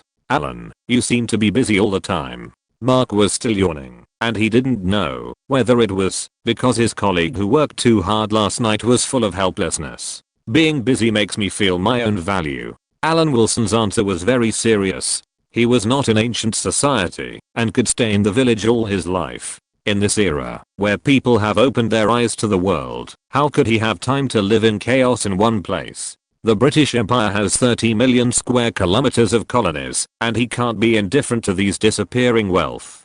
The war in Germany has ended for almost a month, and the initial panic has ended, but it will take some time to completely forget the sequelae of the war. The Greater German Empire before the war was one of the world's powers. The surviving citizens of West Berlin were not as poorly dressed as those in British India. From the outside, the citizens of Berlin can still maintain the dignity of a person, but a person is not just about appearance.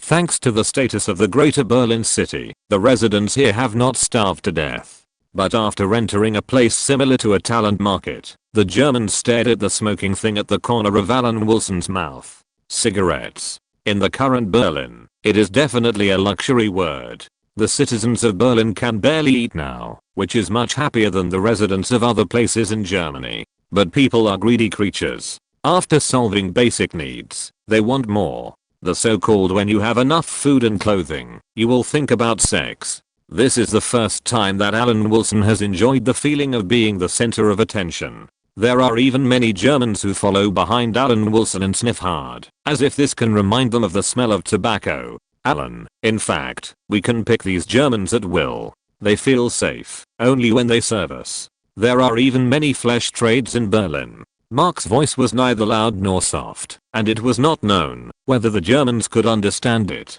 If it was before the war, it would probably be torn to pieces by the proud citizens of the Greater German Empire. You can tell by looking at your name. Alan Wilson hinted at his colleague's name, Mark, who doesn't like German currency. It is very normal to understand the current Berlin. However, Alan Wilson was not in a hurry to find a servant. As he walked, he said, although the Mi-6 agents will investigate the Germans we hired, it is best not to let Mi-6 do all the work. Germany had already collapsed during the war, and we have no idea what these job-seeking Germans actually did. If they had only served the former German government, it would be fine, but I'm afraid it's not that simple. Alan Wilson's meaning was very clear. He would not put himself in danger because of beauty. The Soviets knew everything about the Manhattan Project in the United States, and their combat effectiveness on the secret front was evident. Who knows if the people around him, who seem to be waiting for a job with eager eyes, are all from the Soviet Ministry of Internal Affairs.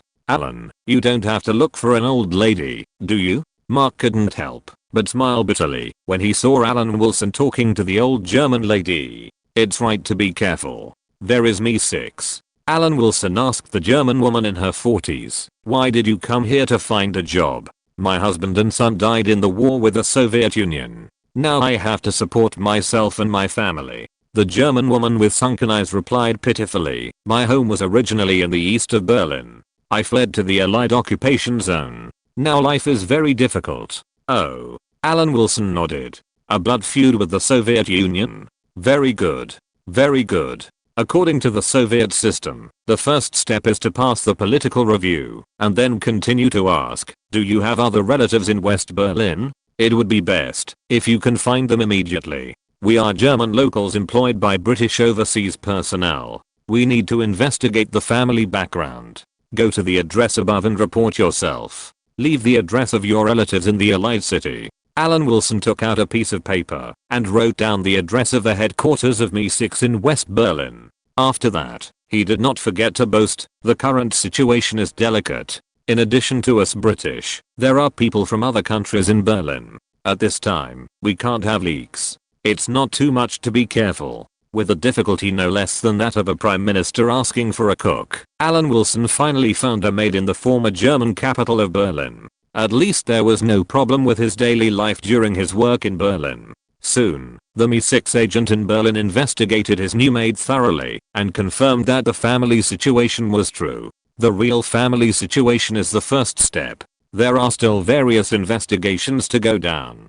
Then the Mi-6 agent read out various anti-espionage regulations to Alan Wilson, such as not leaving documents behind at home, etc. Liaison Officer Alan, we don't want this to happen either, but the situation in Berlin is indeed more complicated. The Mi-6 agent said apologetically, after reading it out. This is very normal. It's always right to be careful. Alan Wilson smiled and said, I'm also a Mi-6 agent. I have read it out to other people in British India before, just like you. It's just that, because of their appearance, they only need to pay special attention to people with black hair and black eyes and local Indians, unlike Berlin where there are many things to pay attention to. The Berlin Wall does not exist now, and circulation in Greater Berlin is a bit difficult, but it can still be done. There are pros and cons. While the United States, Britain and France are infiltrating the Soviet-occupied zone, they must also guard against Soviet infiltration. What's more, there are no allies in this matter. Everyone does their own thing. In the final analysis, Great Britain is not yet a follower of the United States. Alan Wilson strictly abides by the rules of Mi-6 and never mentions any work in front of this old maid. The maid's working hours in his apartment are also strictly limited every day, and there will be surprise inspections by Mi-6 agents at any time. During this process, the date of the British military parade in Berlin was getting closer and closer. Comrade Bokina, hearing her mother's words, the plain-dressed girl, with a pair of bright eyes, answered in German in confusion, my name is Hannah Isabella. Overcoming her instinctive response showed her high personal integrity. Hannah, is your sister asleep? Maya said quickly in German, I found a job, you don't have to worry about it. Thank you, mother, it's all the damn Soviets. Isabella Bokina said with gratitude in her eyes. Chapter 65 British troops in Berlin. At least in 1945, Berlin had just been captured for a month and the World War had not yet ended. The four occupation forces and organizations of Berlin were still united. The soldiers certainly did not know that the other side was a long-term competitor in the future. Even many middle and high-level generals did not regard each other as enemies. At this time, it was not uncommon for soldiers from various countries in Berlin to visit each other and celebrate from time to time. Soviet soldiers played the accordion, which aroused the cheers of British soldiers. American soldiers and Soviets shared cigarettes and talked about when they could return home and live a peaceful life. It was not like MI6 and the Ministry of the Interior had begun to make dirty moves on each other's territory. In the building of the British Foreign Office in Berlin, Alan Wilson had just finished writing a proposal. Simply put, it was a document that the United States was anti-intellectual, the Soviet Union was barbaric, and France was not worthy of being a victorious country. It was used for propaganda in Germany and even Europe. After experiencing the pleasure of punching America and kicking the Soviet Union, Alan Will was very satisfied. At least we can't let those American farmers from some unknown country bring our young European women back home, right? Seeing Mark looking at the documents with a strange expression, Alan Wilson explained, otherwise, this is the British Empire's responsibility to European civilization. In fact, how did Germany lose the war? If you ask any European now, everyone knows who made the greatest contribution. It is now 1945, and Europeans still know that the Soviet Red Army was the decisive force to defeat Germany, not the United States in the 21st century to save the world. But the Americans are our British allies. Mark was a little uneasy. What is this? The United States is just a suspicious ally who is thinking about our British Empire's colonies. It is more dangerous than the Soviet Union on the issue of colonies. Alan Wilson corrected with a cold face. Of course, in terms of defending Europe, our interests are consistent with those of the Americans, but this is only on European issues. I will not be wrong on the issue of colonies. I'm a civil servant working in British India. If all the colonies are lost, then Britain will have no choice but to be the follower of the Americans in the future. The simplest truth is that with a large population and a large territory, it can achieve stable development with the military power to protect itself. In terms of the area and population of the British Isles, the population of the United States and the Soviet Union is 3 times that of the United Kingdom. How can the British make up for the value created by 3 people by themselves? Just like China can force Americans to jump into the sea, as long as it has 1/3 of the per capita population of Americans. Of course, there are counterexamples in later generations, and India is a negative example. Because the population size is only 1/3 of that of the United States, even if the United Kingdom restores the same economic level as the United States, it is the result of being crushed by the United States. Therefore, Alan Wilson believes that it is necessary to retain a colony with a good foundation and a large area to focus on management. British India cannot be counted on, but the British Empire with rich heritage still has candidates. Once the confrontation with the Soviet Union begins, Alan Wilson certainly hopes that the Americans will confront the Soviets in the front, and Britain will provide support on the second line of defense. Otherwise, why would he jump up and down to guide Mahajlovic and guide him to Patton's Bavaria? This is actually what Prime Minister Churchill dreamed of. Taking the opportunity to consume the strength of the Americans is not a new trick.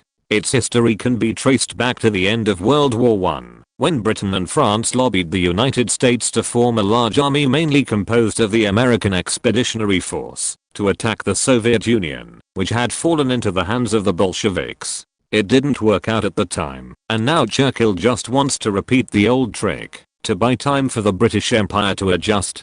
Guys, the 7th Armored Division will be participating in the parade, and many allied generals will be present at that time. F4 came in and clapped his hands to attract attention. As for the news from the Soviets, the parade will be held on June 24th. Moscow Red Square in Berlin will host it at the same time that day. The commander-in-chief on the Berlin side is Marshal Zhukov. Alan Wilson, who was crossing his legs, frowned. Moscow and Berlin held a military parade at the same time on June 24th. This must be different from history. Zhukov was the commander-in-chief in Berlin, so who was the commander-in-chief on the Moscow side?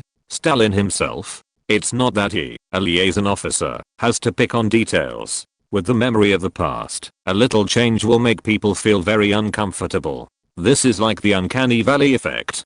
The more robots resemble humans, the more they are frightening, because they are too similar.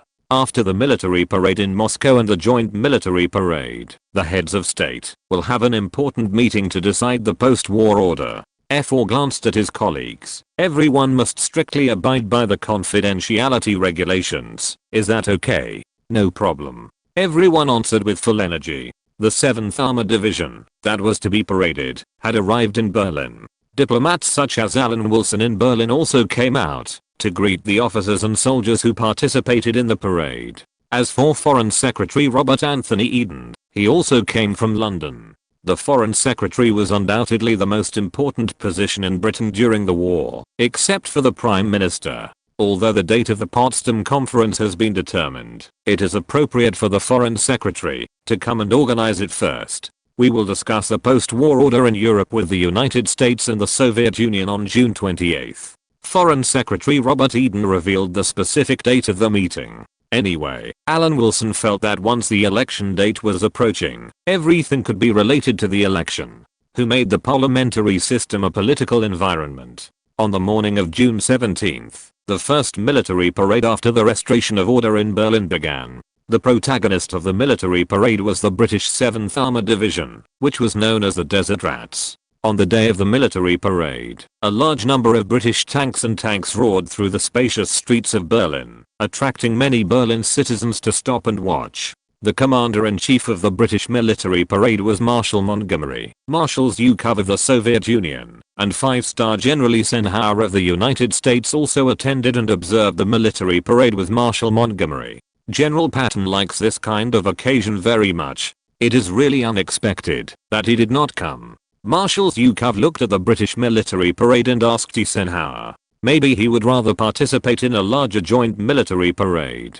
General Eisenhower smiled and changed the subject. Moscow and Berlin started the military parade at the same time, which is surprising. Chapter 66 Victory Medal. To be fair, General Eisenhower did not like Patton, his subordinate. In fact, not only him, but also few of the current US military generals in Europe like General Patton, who always speaks out. It was just because General Patton was very senior. He was once the adjutant of General Pershing, the commander-in-chief of the US Expeditionary Force during World War I. Before Pershing participated in World War I, he and Patton's sister were in love and were about to get engaged. The two agreed to get married immediately after the war. In other words, if they got married, the relationship between Pershing and Patton would change, and Patton would regard Pershing as his brother-in-law in the future. When World War I broke out, Pershing rushed to Europe and separated from Patton's sister. Pershing has many subordinates in the current US military, and all the generals who are still alive must be considered. In addition, Patton himself showed extraordinary courage in the war and was unique among the US military, so General Eisenhower turned a blind eye. When General Eisenhower heard Marshal Zhukov mention Patton, he casually changed the subject. He obviously didn't want to talk more about General Patton. He didn't know in Berlin that he would soon have the opportunity to let his annoying subordinates stand aside. The military parade was still in progress. As a military parade showing the military power of the British Empire, Britain was serious. Alan Wilson, who had only seen military parades in some Soviet countries, was really not interested. It was not even as exciting as the spring step. He could only tilt his head and say to Eiffel next to him, "I think it won't be long before the 4 countries occupying Berlin will rush to have a parade." Of course, there is nothing more gratifying than holding a military parade in the enemy's capital. Eiffel replied with a smile, and then changed the subject, except the French. Alan Wilson opened his mouth in laughter and added, "Even the French." Alan Wilson, who was watching the military parade, even thought of Patton, the American general. If we say that General Patton's first tough battle in the World War was as the commander of the Western Task Force of the North African Expeditionary Force, he led his troops to participate in the North African Landing Campaign, led his troops to capture French Monaco, and beat the French army. Why emphasize the French? Alan Wilson was very regretful. France was Britain's ally on colonial issues. As the commander-in-chief of the British military parade in Berlin, Field Marshal Montgomery did not leave after the parade. Field Marshal Montgomery, who attended as the commander of the British occupation forces, wore a beret that must be very famous. Marshal Zhukov stepped forward, turned around with a smile, and took out the victory medal that had been shipped from Moscow to Berlin, and personally put it on Marshal Montgomery. The Kremlin pattern on the medal was made of gold, the blue sky in the background was a sapphire, the red ground was a ruby, the white edges and the light were made of platinum bars inlaid with diamonds, and the 5 corners were inlaid with 5-carat natural Russian rubies each. Since the start of the military parade, Alan Wilson has been standing not far from the rostrum, adhering to the professionalism of an imperial civil servant. But when he saw this scene, he could no longer move his eyes away. Regardless of the materials used in this medal, just considering its value in other aspects, the central red part represents the Order of Lenin, the highest Soviet medal, the green stripes represent the Order of Suvorov, which commends the organization of the attack and pursuit, and the dark blue stripes represent the Order of Kutuzov, which commends the clever retreat and counterattack. The dark red stripes represent the Order of Alexander Nevsky for resisting invaders, the light blue stripes represent the Order of Bogdan Khmelnytsky for recovering territory, and the orange stripes with black lines represent the Order of Glory for bravery. There are only 20 victory medals in the world, so you can imagine the value of this medal. Even Brezhnev, who could use medals as bulletproof vests, only dared to award himself one. Alan Effort followed Alan Wilson's gaze and nodded knowingly. It looks very valuable. You can't buy it, even if you have money. Alan Wilson reluctantly withdrew his gaze. He would forget about this medal, unless he could sell the British Empire to the Soviet Union, so that he might be able to get another one. You said that the Soviets awarded this medal to General Eisenhower and now it is awarded to Marshal Montgomery. Why didn't they award one to the French? It shows that the Soviets don't respect the French. Effort kept muttering. Alan Wilson sighed, thinking that his colleague was really enough. After Marshal Zhukov officially awarded the medal to the commander of the British occupation forces, Field Marshal Montgomery, the entire rostrum burst into warm applause. Diplomats who were not on the rostrum, including Alan Wilson, and soldiers from different countries around them also cheered. In the eyes of the Berlin citizens who were observing the military parade, this cheer of the victors was particularly bitter. These soldiers who fought side by side and belonged to different countries still showed unity in the first year of defeating the enemy. The British military parade and the process of Marshal Zhukov awarding the victory medal to Field Marshal Montgomery after the military parade were naturally photographed by British reporters stationed in Berlin. Montgomery, Zhukov and Eisenhower naturally became the perfect background to attract sales. It seems that all newspapers feel that the United Allied Powers will be invincible and quickly end the war after defeating Germany. As diplomats of the British Empire, we are about to face a test. In a while, US President Truman and Soviet Ministers Chairman Stalin will come to Berlin. The British Empire will have a difficult negotiation with these two allies. It can be expected that the negotiation will be very difficult. We must safeguard the interests of the British Empire. Alexander Cadogan spoke coldly to the diplomats in the room in the British control headquarters in Berlin. Alexander Cadogan was born in an aristocratic family and studied at Eton College and Oxford University. Before the outbreak of World War II, he had become a senior civil servant of the British Foreign Office. He took advantage of the conflict between then Prime Minister Chamberlain and the permanent Under-Secretary of the Foreign Office who advocated a preemptive strike against Germany, and became the new permanent Under-Secretary of the Foreign Office, that is, the Secretary of the Foreign Office. In other words, he is now the immediate superior of the diplomats present, and naturally received a response. The diplomats in the room said that they must defend the interests of the British Empire to the end, and argue with the Soviets and Americans. Then let us first understand the goals set by the Foreign Secretary. Alexander Cadogan nodded and took out the negotiation conditions put forward by the British Foreign Secretary, allowing the diplomats present to discuss the feasibility. Chapter 67 Let the Indians Die First. Marshal Montgomery, who had just received the Soviet Victory Medal, was in a good mood.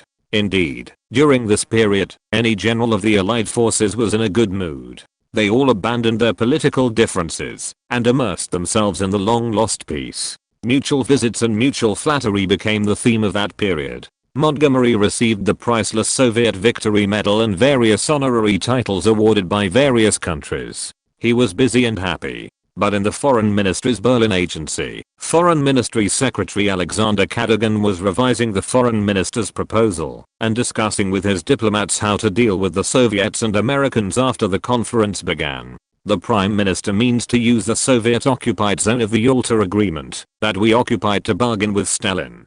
Alexander Cadogan raised a question and then changed the subject, but the United States does not seem to be prepared to support us. The current occupation zones of various countries do not completely overlap with the divisions of the Yalta Conference. Generally speaking, the United States and Britain each occupied a small Soviet-occupied zone. The Soviet Union asked the Western Allies to return the Soviet-occupied zones that were still occupied to the Soviet Union, but Prime Minister Churchill disagreed. In Churchill's view, this is the best bargaining chip with the Soviet Union, especially before the Potsdam Conference. They must not withdraw, which can not only suppress the Soviet Union's momentum. What does the Foreign Secretary mean? Ford asked the head of the civil servants of the Ministry of Foreign Affairs. Of course the Foreign Secretary supports the Prime Minister's resolution. Alexander Cadogan sighed and said helplessly, ministers are like this, they don't understand diplomatic skills, and they pay more attention to their own exposure. This is not surprising, as long as they don't come out to destroy the results of diplomacy. Alan Wilson, who was taking notes, fiddled with the pen in his hand and said embarrassedly, if there is no support from the Americans, the Prime Minister's occupation of the Soviet-occupied zone for negotiations can basically be understood as unreasonable. As for the attitude of the Americans, here, Ford took out a stack of documents, flipped through them quickly, and then read in the conference room. General Eisenhower has stated that, as long as the Soviet side formally makes a request, the US military will immediately withdraw from the Soviet-occupied land and respect the division of the Yalta Conference. To be more precise, the United States has withdrawn its troops from the Soviet-occupied zone, just after Field Marshal Montgomery's parade on the 17th. The diplomat sitting in the corner added, if the Prime Minister wants to force the Soviets to surrender by occupying a piece of Soviet-occupied land, he can only rely on our own strength in Britain. The conference room suddenly became buzzing, and everyone was whispering. Alan Wilson tilted his head and said to Eiffel, it has always been our British Empire that betrayed others, and it is rare for us to be betrayed by others. Those country bumpkins are not even as trustworthy as Hitler. Eiffel said with dissatisfaction and gloom on his face. It took some time for Hitler to turn against us. Eisenhower didn't even notify us, and directly withdrew the US troops in the Soviet-occupied zone. Alan Wilson blinked his eyes. Who can he blame? The disciple is better than the master. The rebellious son of America learned from his own father, and now he uses everything he learned on his own father. Then let's put this issue on hold for the time being. Alexander Cadogan skipped the topic directly and said, let's talk about the issue of compensation proposed by the Soviet Union. The Soviet Union hopes to satisfy it by confiscating the assets in the Soviet-occupied areas of Germany and the corresponding German overseas investments. What do you think? According to our understanding, Germany had a lot of investments before the war, especially in South America. The history of these investments can even be traced back to before the First World War. Alan Wilson replied, while turning the pen, let's not talk about what we will think. Americans have always regarded South America as the United States' private territory. Will they let the Soviet Union take action against Germany's overseas investment? During World War I and World War II, German capital poured into Argentina crazily. Foreign capital occupies an important position in the Argentine economy, and half of the Argentine economy is supported by foreign capital. Before World War I, about half of Argentina's capital reserves were in the hands of foreigners. The United States was naturally wary of European capital at the time, especially German capital. The competition between the United States and Germany over South America before World War II was not a new thing at all. Now that Germany has been defeated, how could Americans allow the Soviet Union, which is more difficult to deal with than Germany, to accept Germany's overseas investment? If Americans oppose the Soviet Union accepting part of Germany's foreign investment, of course they may not oppose all of it, but they will oppose accepting investment within the Americas. Then there should be compensation limited to Germany as a concession. Ford brought in the American perspective. thinking as he said, "It is foreseeable that the United States will compensate with a portion of industrial products in the occupied zones of the United States, Britain and France. It should be conceivable." The diplomats around nodded in agreement, but it was nothing. Compared with the Soviet Union accepting German overseas investment, this was acceptable. For the safety of their own backyard, the Americans were wary of the Soviet Union's influence in America. Britain had nothing to lose. It was not before World War I. Since the outbreak of World War I, Britain's investment in America had shrunk, and its position had long been replaced by American investment. Since there was nothing to lose, of course it could stand on the side of the United States and give the Americans a favor, but it must be ensured that it was not given away for free. At present, the Prime Minister and the Foreign Secretary's proposition has been determined, but Marshal Montgomery currently has a good relationship with the Soviets. How should we deal with the problem of the occupied areas, or take an offensive and coercive posture against the Soviet Union? It seems that the two sides have different attitudes. Alan Wilson scratched his head. To be honest, the general election is coming soon, and many things are squeezed together. The work is really arduous. In fact, we can all see that Marshal Montgomery's priority for German citizens in the British occupied areas is stability. The biggest problem in Germany now is the food problem, and the situation in Berlin is not obvious. In the vast German territory in the west, the food problem is very important. Afer said with some embarrassment, "We can't transport grain from the country, which will affect the reconstruction of the country." There was a silence in the conference room, and Alan Wilson raised his eyebrows without anyone noticing.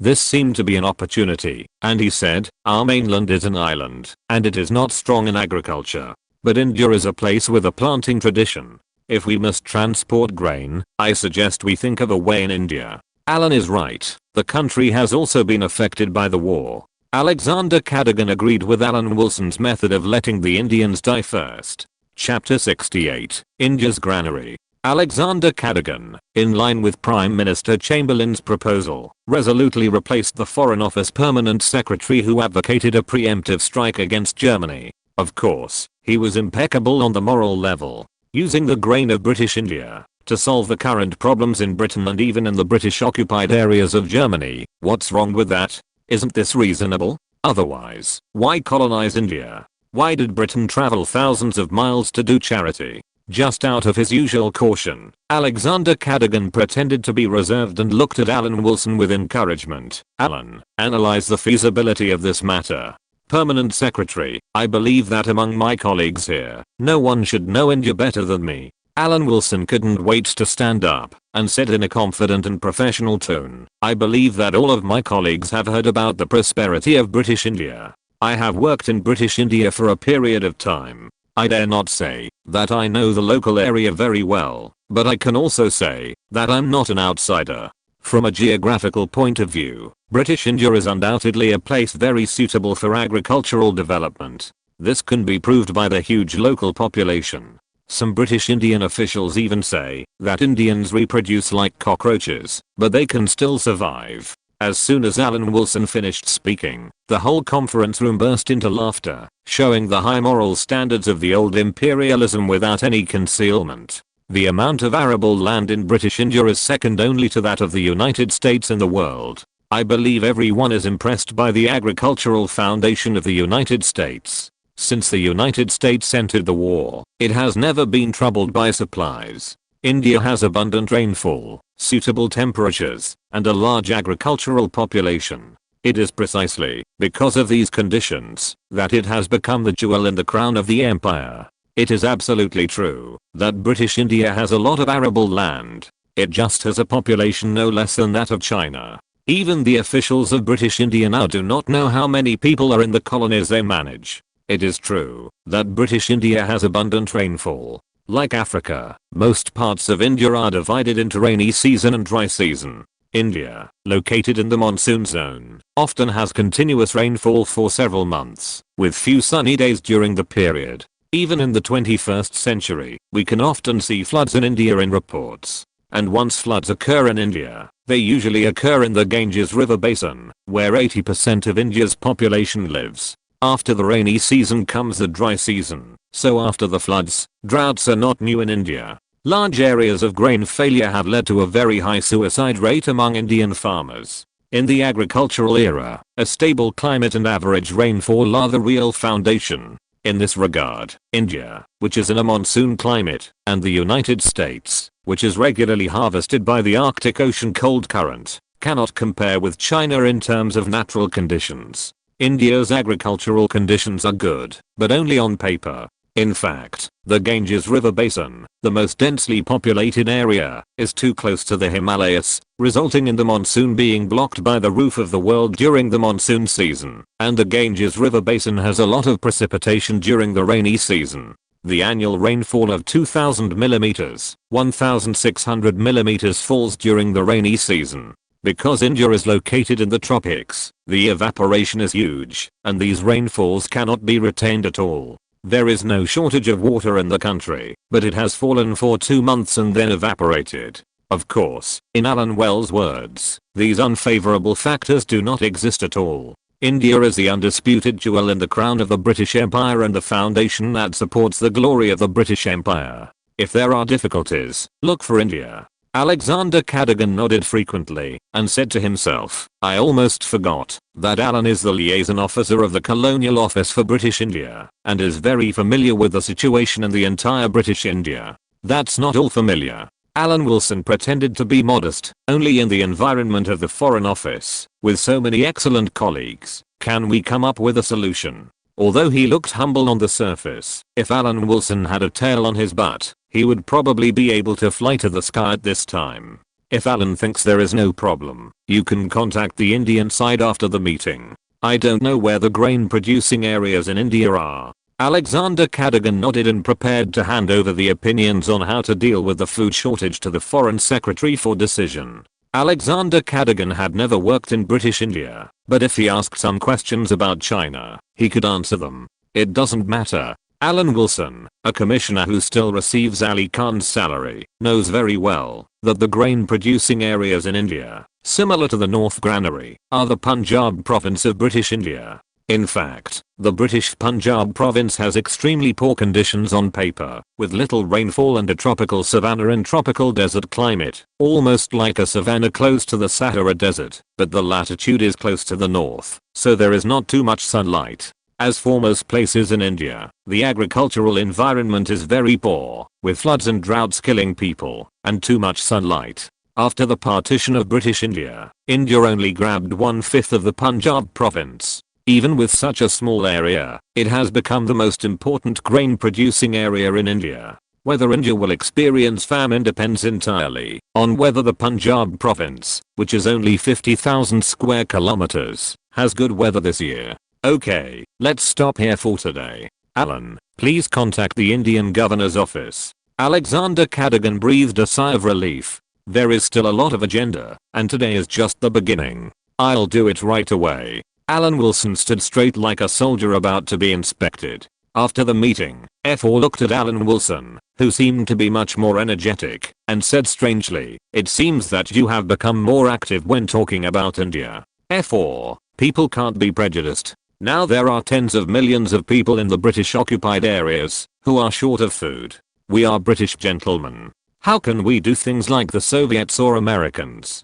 We are signatories to the Geneva Convention. Alan Wilson said righteously, once there are large-scale abnormal deaths in the occupied areas, it will have a negative impact on the reputation of the British Empire. What's wrong with the Americans? Generally Eisenhower is a good person, at least much better than Patton. F4 chuckled, really not knowing where his colleague heard the news. But this can't change Eisenhower's German accent. Alan Wilson said without thinking, in order to show his loyalty to the United States, Eisenhower would only show greater loyalty than ordinary American generals. After leaving the meeting room, Alan Wilson, who had been authorized, immediately contacted the Indian Affairs Department. Punjab province is a good place. It is a gathering place for peace religions, Sikhs, and Hindus. After more than a month in Europe, Alan Wilson finally had the opportunity to contact a powerful country again. Thinking about it, he was so happy that he almost cried. If I were still writing about America, Jack Ma would probably occupy another chapter of my article. Those who have read the previous book know that Jack Ma has been mentioned countless times in my book. If you're listening to this novel on a channel other than Fanfic World, it means they downloaded and uploaded it without effort. We cordially invite you to visit our channel, Mundo Fanfic Novelos. There you'll find the original version of this story and you can explore many other novels of various genres. We're waiting for you to immerse yourself in a world of incredible novels. Chapter 69. Yes, Minister. Alan Wilson is in Europe, but his heart is in India. The more likely it is that British India will be independent from Britain, the more he wants to stand his last shift. There is no other way. He is an imperial civil servant. What else can he do if he does not consider the interests of the British Empire? Because he is the liaison officer of the Indian Affairs Department for British India and is only temporarily on duty in the Ministry of Foreign Affairs, he is very familiar with contacting the Indian Affairs Department. Combined with the first-hand information from Europe, it shows the importance of restoring order in Europe as soon as possible. There is no doubt that all European countries have been severely damaged by the war. If you don't admit this, just wait for the Soviet Union to liberate the whole world. At this time, you can't believe the self-deception that Europe and the free world are one family, otherwise you will be no different from the Democrats, who believe in polls. Real estate businessmen have proved that polls are nothing but fraud. To be honest, raising food from British India and shipping it to Europe at this time is to win the favor of Europe with the material resources of Great Britain. But Britain can't pay for it itself. Supporting Europe was a decision made by the London government, and the London government itself was held responsible. All Alan Wilson could do was to use his understanding of British India to transfer the responsibility that should have been borne by the British mainland to British India. This was to avoid adding burden to the British Empire just after the war. Alan Wilson was selfless in his patriotism and only wanted to make the country better. As a liaison officer for British India, he was just an executor, doing something that seemed like Britain was cutting off its own flesh and bleeding Europe. The decision was made by the London government. For British citizens in 1945, the London government needed to restore order in Europe immediately, and from a big picture perspective, it had to spend money. But for British citizens, I really have a cow. There is no doubt that in this world war, the elite forces in India have grown stronger again. British India has become increasingly uncontrollable, but Britain still faces many problems. However, for now, it is necessary to ensure the operation of the local economy. The only way that can be thought of, and has always worked in the past, is to use the material resources of British India to support the current Britain and Europe. In another telegram to Leo Emery, the Minister of the Indian Affairs Department, Alan Wilson expressed that he must not soften his position on squeezing out the last bit of value from India. He believed that the Minister of the Indian Affairs Department could understand this, because it was under the wise leadership of Leo Emery that Britain, in order to quell the global war as soon as possible, ignored the outbreak of famine in India, transported food to support the war, and allowed the outbreak of the Bengal famine. Since there was a first time, there would be no problem if there was a second time. Anyway, it is well known that the weather in South Asia is abnormal. Alan Wilson certainly knows the possible consequences. If he does not have the ability to fart and cause climate change on the earth, climate fluctuations will occur in many countries around the world next year, and food shortages will occur in many places. The more famous one is the famine in the Soviet Union in 1946, but in fact, India also broke out in the same year. The suggestion of transporting grain from British India at this time may cause the famine to expand next year, but it is not worth it. Alan Wilson did not believe that someone would use next year's natural disasters to settle accounts with this year. Call Halatin and send a telegram to the Indian Governor's office. Leo Emery, Minister of the Indian Affairs Department, called the Secretary of the Indian Affairs Department in and said, "It's a matter from the Ministry of Foreign Affairs." In short, it is the British occupation zone of Field Marshal Montgomery. Food is needed to stabilize social order as soon as possible. You also know the current situation in the country. If it affects the quality of life of citizens, it may have an adverse impact at this time of election. Yes, Minister. Hallett stood in place and listened to the words of Leo Emery, Minister of the Indian Affairs Department, and added, "For personal reasons, I pretended not to hear about the election just now. I will notify the Indian Governor's office immediately." Is there any difficulty? Leo Emery asked. He was more afraid of causing chaos in British India. No problem. The 100,000 civil servants in British India are always busy with work for the decision making of the empire. Hallett patted his chest and assured. What could be the problem? For civil servants, doing nothing is certainly a pursuit. But doing nothing also proves that there is no opportunity to make money. For imperial missions like this, officials in British India not only do not feel disgusted, but will work with full energy, because the interests contained in it will make everyone unable to remain indifferent. At the Governor-General's House of British India in New Delhi, Governor-General Wavell was holding a telegram from the Secretary of State for India in London, scratching his head and saying, the war in Southeast Asia has not ended yet, and London still expects British India to ship some food to help stabilize the situation in Europe as soon as possible. It seems that the pressure on British India is a bit too great. Governor, I don't think so, Sir Baron said with a smile and comforting. British India is undoubtedly extremely important to the British Empire. Without British India, the prosperity of the British Empire would not be so successful. But at present, we are serving the overall situation. It is indeed the most important thing to restore stability in the mainland and Europe as soon as possible. The Secretary of State for India is not wrong about this. I'm just worried that the pressure on British India is too great. Governor Wavell said a little embarrassedly. By the way, this is a telegram sent by that little commissioner. I wonder what the output of Punjab is this year. The higher-ups are a little worried about the gathering of various religions in Punjab. There are many peaceful believers locally. Will it cause religious conflicts? Sir Baron took the telegram from Governor Wavell and looked at the concerns about the coexistence of the three major religions in Punjab province. The corners of his mouth curled up. How could this be so similar to the wording of the telegram reported by old Wilson in Bengal during the Bengal famine? No problem, Governor. Sir Baron put away the telegram. We will definitely supply enough food. The sun set, and the busy day of the governor's mansion was over. Pamela Mountbatten was waiting in front of the governor's mansion. After a while, Sir Baron got off work and saw Pamela Mountbatten waiting. Uncle Baron. Pamela Mountbatten greeted very well. Is there a telegram for me? It depends on whose telegram you want. Sir Baron kept it a secret and then took out a telegram and handed it over. Well, as a girl, you still have to pay attention to the ladylike manners. Chapter 70 Hamburger. Of course. Pamela Mountbatten took the telegram, stuffed it into her arms, and said with a smile, but thank you. After saying that, Pamela Mountbatten, holding the telegram, jumped out of the governor's mansion. Sir Baron shrugged helplessly. He still had a lot of things to do, and needed to contact the chief executives of various provinces. Sir Baron had no objection to raising food from British India to solve the difficulties in Europe.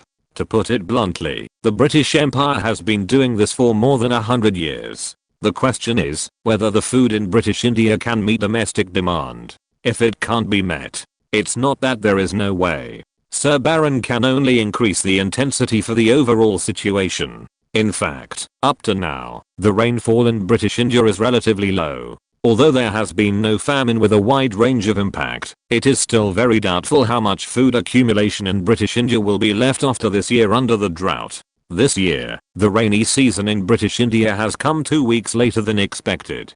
Don't underestimate this half month. This is already a very serious problem. If it is not handled well, food prices may soar this year.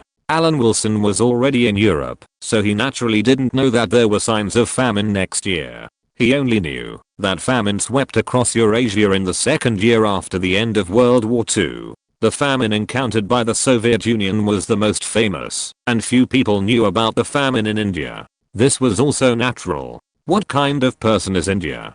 Who cares how many people starve to death?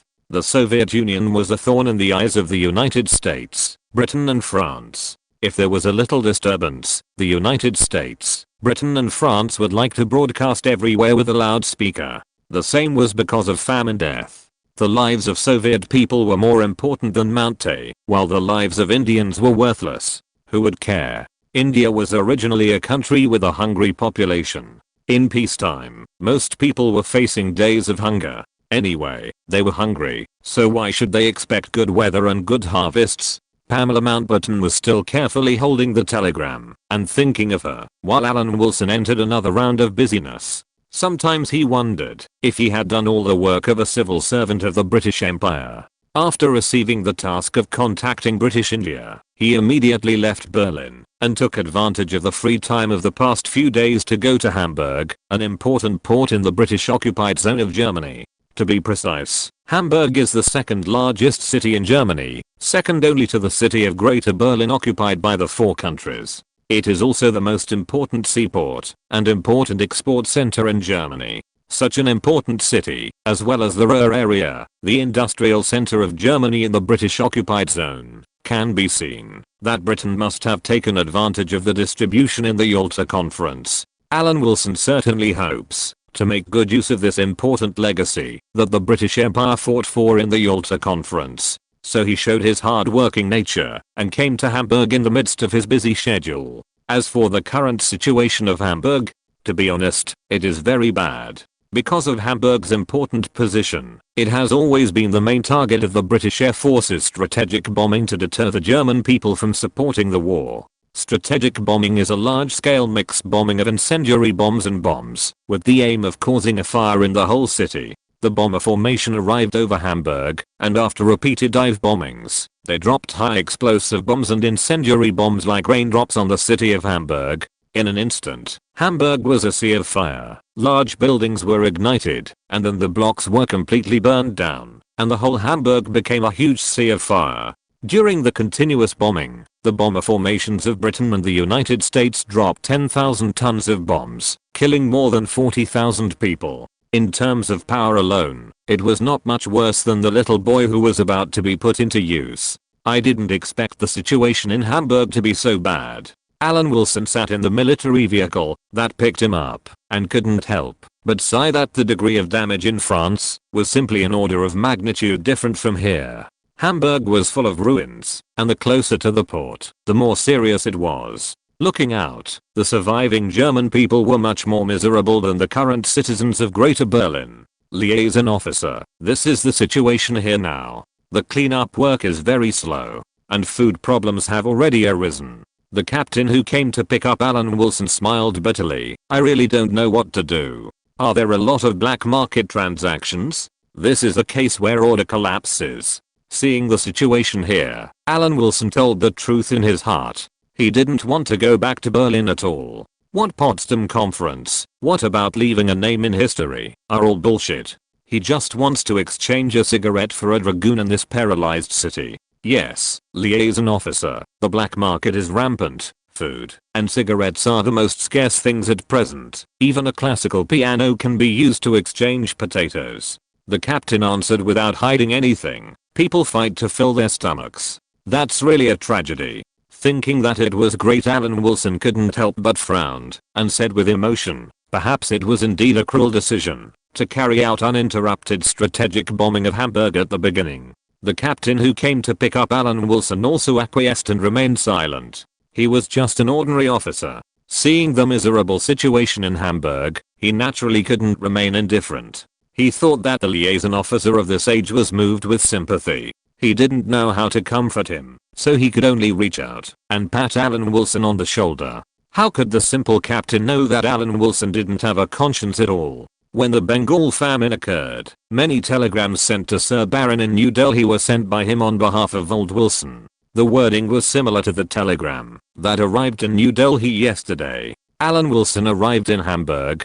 On the one hand, he heard that Ali Khan's cargo ship carrying grain from India had arrived in Britain and was heading towards Hamburg. Ali Khan's London butler Alam also came with him, so he came to Hamburg to greet him. Another purpose was to see what heritage could be found in the British occupied area. Under the guidance of British soldiers, Alan Wilson first went to the British Army headquarters in Hamburg and then visited Marshal Busch, the commander-in-chief of the German army in Northwest Europe. Are there any German troops in Germany at present? In fact, there are, in the British occupied area. Montgomery put the German troops under the jurisdiction of Marshal Busch, the commander-in-chief of the German army in Northwest Europe. cooperating with Marshal Montgomery to maintain the stability of the British occupied area. The British occupied area can be said to be under the control of the British-German coalition. Marshal Bush's chief of staff and staff are both working in the British Army headquarters. Montgomery was in Greater Berlin, receiving praise and awards from all parties. In addition, the Potsdam Conference was about to be held. At present, the daily work of the British occupied area was presided over by Lieutenant General Ronald Weeks. Alan Wilson is full of energy. The reason why he is so diligent is, of course, to buy at the bottom. Today's American drama is too exciting. Don't be afraid of the King of Understanding. Didn't he just appoint a Supreme Court justice? It takes 1,000 days to raise an army, and use it for a moment. Chapter 71, Leading Role. Although the British occupation zone is not the largest of the 4 occupation zones in terms of area, there is no doubt that the British occupation zone is the essence of Germany. Otherwise, the United States would not have mentioned it frequently, and would not have exchanged occupation zones with Britain, and finally won an enclave port with great difficulty. From this point, it can be seen that the trust between Britain and the United States in 1945 was also limited, but they had more common language when facing the Soviet Union. Dear Lieutenant General Ronald, it seems that the situation here is worse than expected. After arriving at the British Army headquarters, Alan Wilson stated what he saw and heard. To be honest, the mental state of the German citizens in Hamburg is completely different from that of Greater Berlin. If you compare them, they are not far from the people in British India. You can see that the current work has only completed the dredging of the port, and the ruins in the city have not been cleared at all. Lieutenant General Ronald Weeks did not show contempt for Alan Wilson, a liaison officer. The war should be said to have ended for Britain. A soldier like him naturally would not think about maintaining world peace like Prime Minister Churchill. Now that the war was over, Lieutenant General Ronald Weeks began to deal with other issues. Marshal Montgomery went directly to Berlin to accept flowers and applause, leaving him to deal with the mess. Then Lieutenant General Ronald Weeks asked Alan Wilson the purpose of coming from Berlin. Alan Wilson had nothing to hide. The restoration of order in the British occupied zone as soon as possible has made many ministers worry. I'm also a liaison officer to British India, and I happen to be in Germany. The permanent undersecretary of the Ministry of Foreign Affairs suggested to the Minister of Foreign Affairs to see if there is any way to think of a solution. I happen to know that a cargo ship carrying grain has arrived in Europe, so I came here to deal with this matter. This is really gratifying. Lieutenant General Ronald Weeks nodded in understanding after listening, and answered simply, the stability of order in the British occupied zone is not just the responsibility of the army. The British Army Command welcomes the joint efforts of all departments. Thank you, General. Alan Wilson nodded politely. If possible, the cleanup work in the British occupied zone should use the former German soldiers. This is their obligation, isn't it? Of course, we are already doing this. Lieutenant General Ronald Weeks pointed outside the office and said, when you go out, turn left and you will see the German General Staff. But then again, the food shipped to Hamburg really needs these German staff to distribute it. After all, we are not locals, and there may be omissions in the distribution. General, I want to meet the Germans and see if I can help. Alan Wilson took the initiative to speak. Then he got the approval of Lieutenant General Ronald Weeks. Germany has officially surrendered. These surrendered German soldiers were not treated as cruelly by the United Kingdom as the United States and the Soviet Union. In fact, when it comes to this issue, if Alan Wilson has the opportunity, he really wants to go to the Rhine camp to see if the Americans have left any handles. Unfortunately, even if he thinks so, it is very difficult. At present, more than 2 million German soldiers have surrendered to the British-Canadian coalition forces in the British occupied zone. The British occupied zone is divided into 4 military districts responsible for occupation affairs. In addition to the establishment of the Berlin Military District, the remaining British occupied zone is divided into 3 parts. Schleswig-Holstein Military District. General Buck is in charge, commanding the 8th Army, 2 divisions and an armored brigade. Hanover Military District. General Horrocks is in charge, commanding the 30th Army, 3 divisions and an armored brigade. Westphalia Military District. General Crocker is in charge, commanding the 1st Army, 4 divisions and an armored brigade. He will manage the other troops and form a general reserve just in case. The purpose of the British command is to use the military command organizations of the army, division, brigade and regiment to orderly rebuild the local government in the British occupied areas. These commands govern the corresponding counties, towns, townships and other areas, and everything is done through the corresponding civil affairs organizations. As for where the British Commander Montgomery is at present, according to the news from the British Command, Field Marshal Montgomery is in Copenhagen, the capital of Denmark, accepting the title of honorary citizen of Copenhagen. To be honest, the mess in Germany now should not be cleaned up by our soldiers, but by German soldiers. Shouldn't these 2 million soldiers contribute to rebuilding their own homes? Before leaving the British headquarters, Alan Wilson muttered, "The German soldiers were lucky to surrender to us. The soldiers who surrendered to the Americans are still imprisoned in the Rhine camp. The soldiers captured by the Soviets have no choice but to dig potatoes in Siberia. But we British troops manage the occupied areas with noble professionalism, but we can't be their babysitters. The Germans themselves should also make some contribution. The headquarters is also dealing with this matter." The staff officer who sent Alan Wilson out shrugged after hearing this. Now it is most important to solve the problem of food. As for restoring transportation, that is a matter for the future, and the Germans will definitely be indispensable. These are all free labor. It's good enough that they are not treated as war criminals.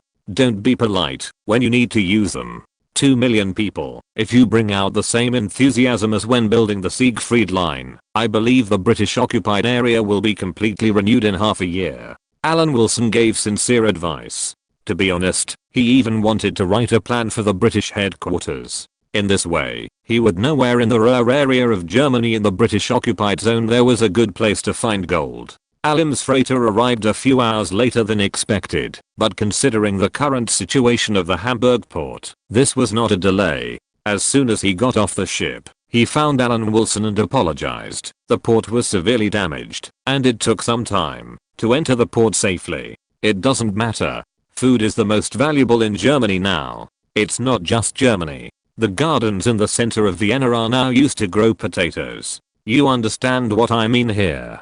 Alan Wilson turned and glanced at the freighter. The monarch of Hyderabad, British India, the respected Maharaja Ali Khan, is willing to help Europeans in difficulties with unprecedented kindness and selflessness. This is something worth writing about. It deserves a front page headline. Doing so can also set a leading role for the British Indian Governor's Office. Even Ali Khan, who was in a state of de facto independence, was able to help the British Empire in a hurry. With this example in mind, how could the civil servants of British India not work hard to make money? This is a positive leading role. The world's richest man should set an example first, so that the subsequent civil servants of British India can follow suit, right? Chapter 72 Submarine Production Line. Mr. Allen, in fact, the Maharaja misses you very much, and is eagerly looking forward to your return to South Asia. Alan lowered his head slightly. It was not known whether it was due to his talent or professional training, but his gestures were full of humility. As a butler who helped Ali Khan deal with the British industry in London, Alan was conscientious.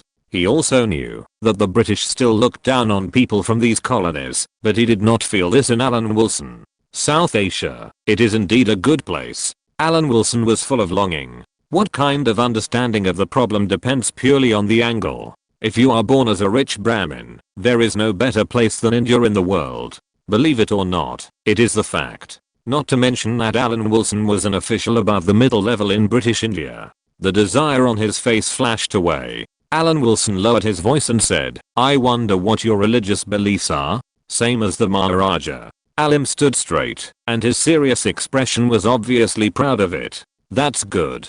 It has some initial credibility. Alan Wilson had a cigarette in his mouth while speaking, puffing out smoke. It's not entirely true that the Maharaja trusts me very much. After all, I'm British. I'm very grateful that the trust is limited to this. You have seen the situation in the British occupied area now. It is almost like a ruin.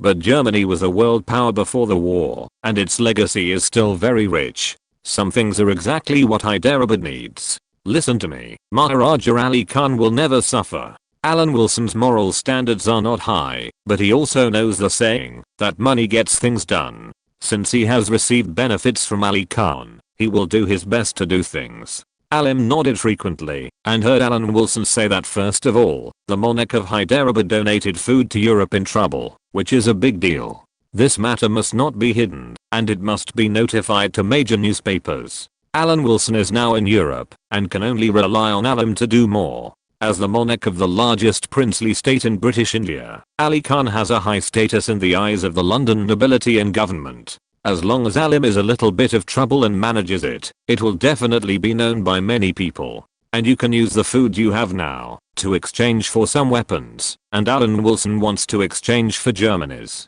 After the war, Britain and Germany have accumulated a large amount of weapons and ammunition. Germany is expected to have no army in the short term. These weapons and ammunition can be exchanged for food in British India. Why do you want to exchange for German weapons? This is a good question.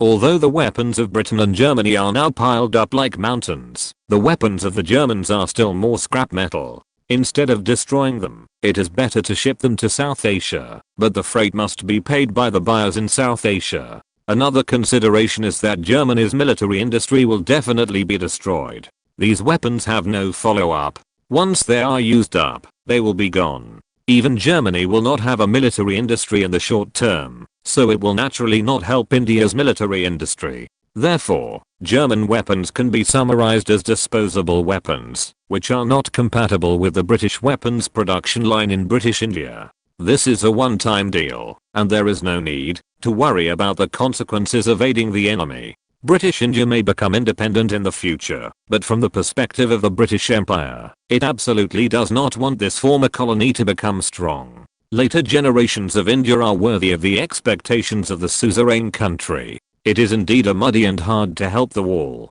As for other things, Alan Wilson didn't say much to the butler. For example, in the short term, Germany must be in a depression. In this case, if the unemployment rate is made into a table, it will definitely be very ugly. What does Germany have now? Anyway, in the British occupied zone, there are only 2 million German soldiers who have laid down their arms, and the rest are the already dilapidated military-industrial enterprises. If Ali Khan has this intention, he will take the initiative to hire a small group of German officers to train the Hyderabad army. Alan Wilson, who is still receiving Ali Khan's salary, is definitely willing to play a good role in it. Now in the British occupied zone, you can hand over the food to the British headquarters, and then the food shipped can be used to exchange for some valuable things. Alan Wilson raised his wrist to look at his watch and said helplessly, "To be honest, I have been very busy recently. I have to rush back immediately after leaving Berlin." This can prove that London attaches great importance to Mr. Allen. Alim immediately flattered him. Berlin is now the most important place for major powers.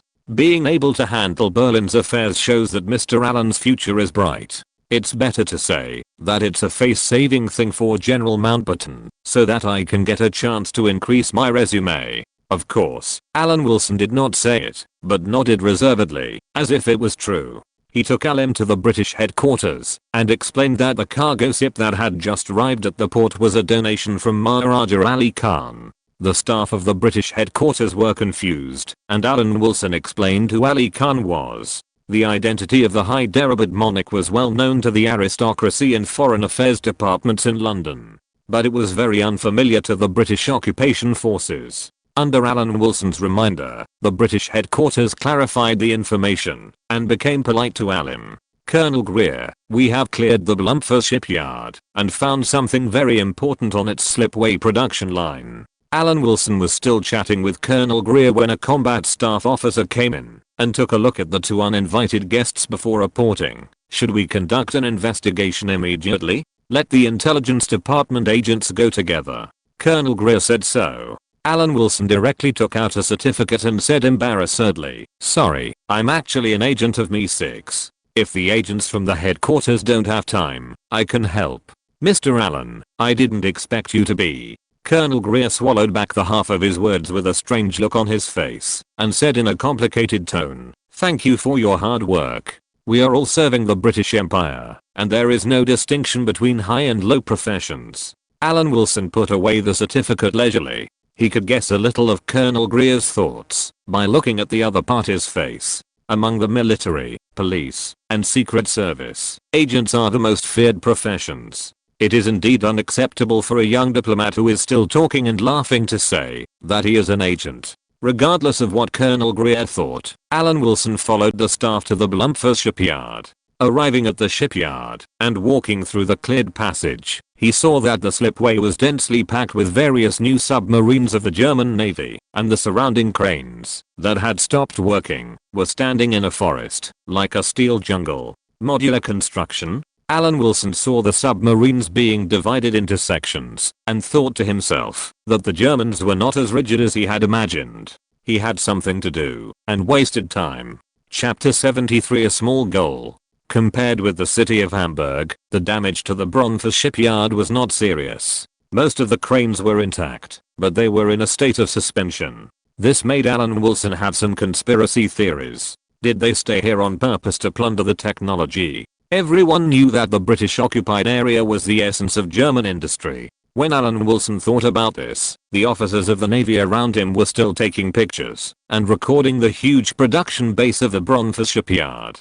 There were at least 30 unfinished Zinchi submarines lying on the slipway on the production line, but they would never come off the production line. Alan Wilson saw these steel behemoths, which were part of the Third Reich's black technology in the eyes of the German fans, and now they can only become the background board of the winner. How to restore the British occupied area to normal is an important factor in revitalizing the local economy as soon as possible. Alan Wilson was moved not to sympathize with Germany's fate. Now the British Empire has no time to adjust slowly as traditionally. The time between World War I and World War II was too close, and the external environment was that the United States and the Soviet Union were a smiling tiger and a mortal enemy. Now they must put efficiency first, just like the Soviet Union. Otherwise, as the saying goes, time is running out for Britain. Alan, what do you think should be done with these submarines? Royal Navy Lieutenant Colonel Scott asked when he saw Alan Wilson in a trance. Immediately find the design drawings of these submarines and send them back to London for a search. As for these unfinished submarines, it will cost money to dismantle them, and it will also cost money to continue to build them.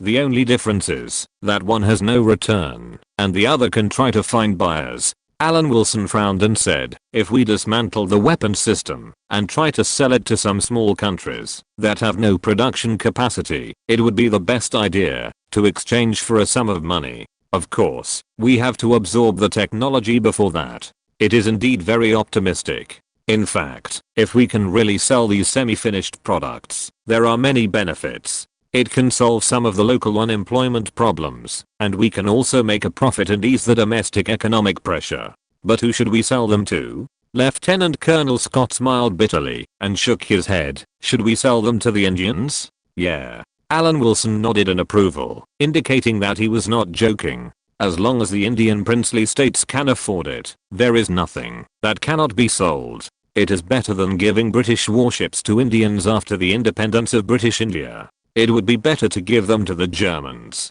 At least they will be scrapped and cannot be repaired after they are used up. Okay, these unfinished submarines will be put aside for now, but you are right about one thing.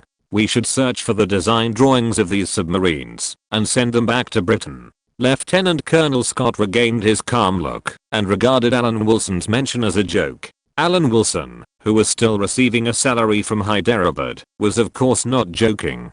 To be honest, although Germany had been destroyed, it had the foundation of an industrial power. British India was not completely without industry, but it could be determined that it was a purely agricultural country.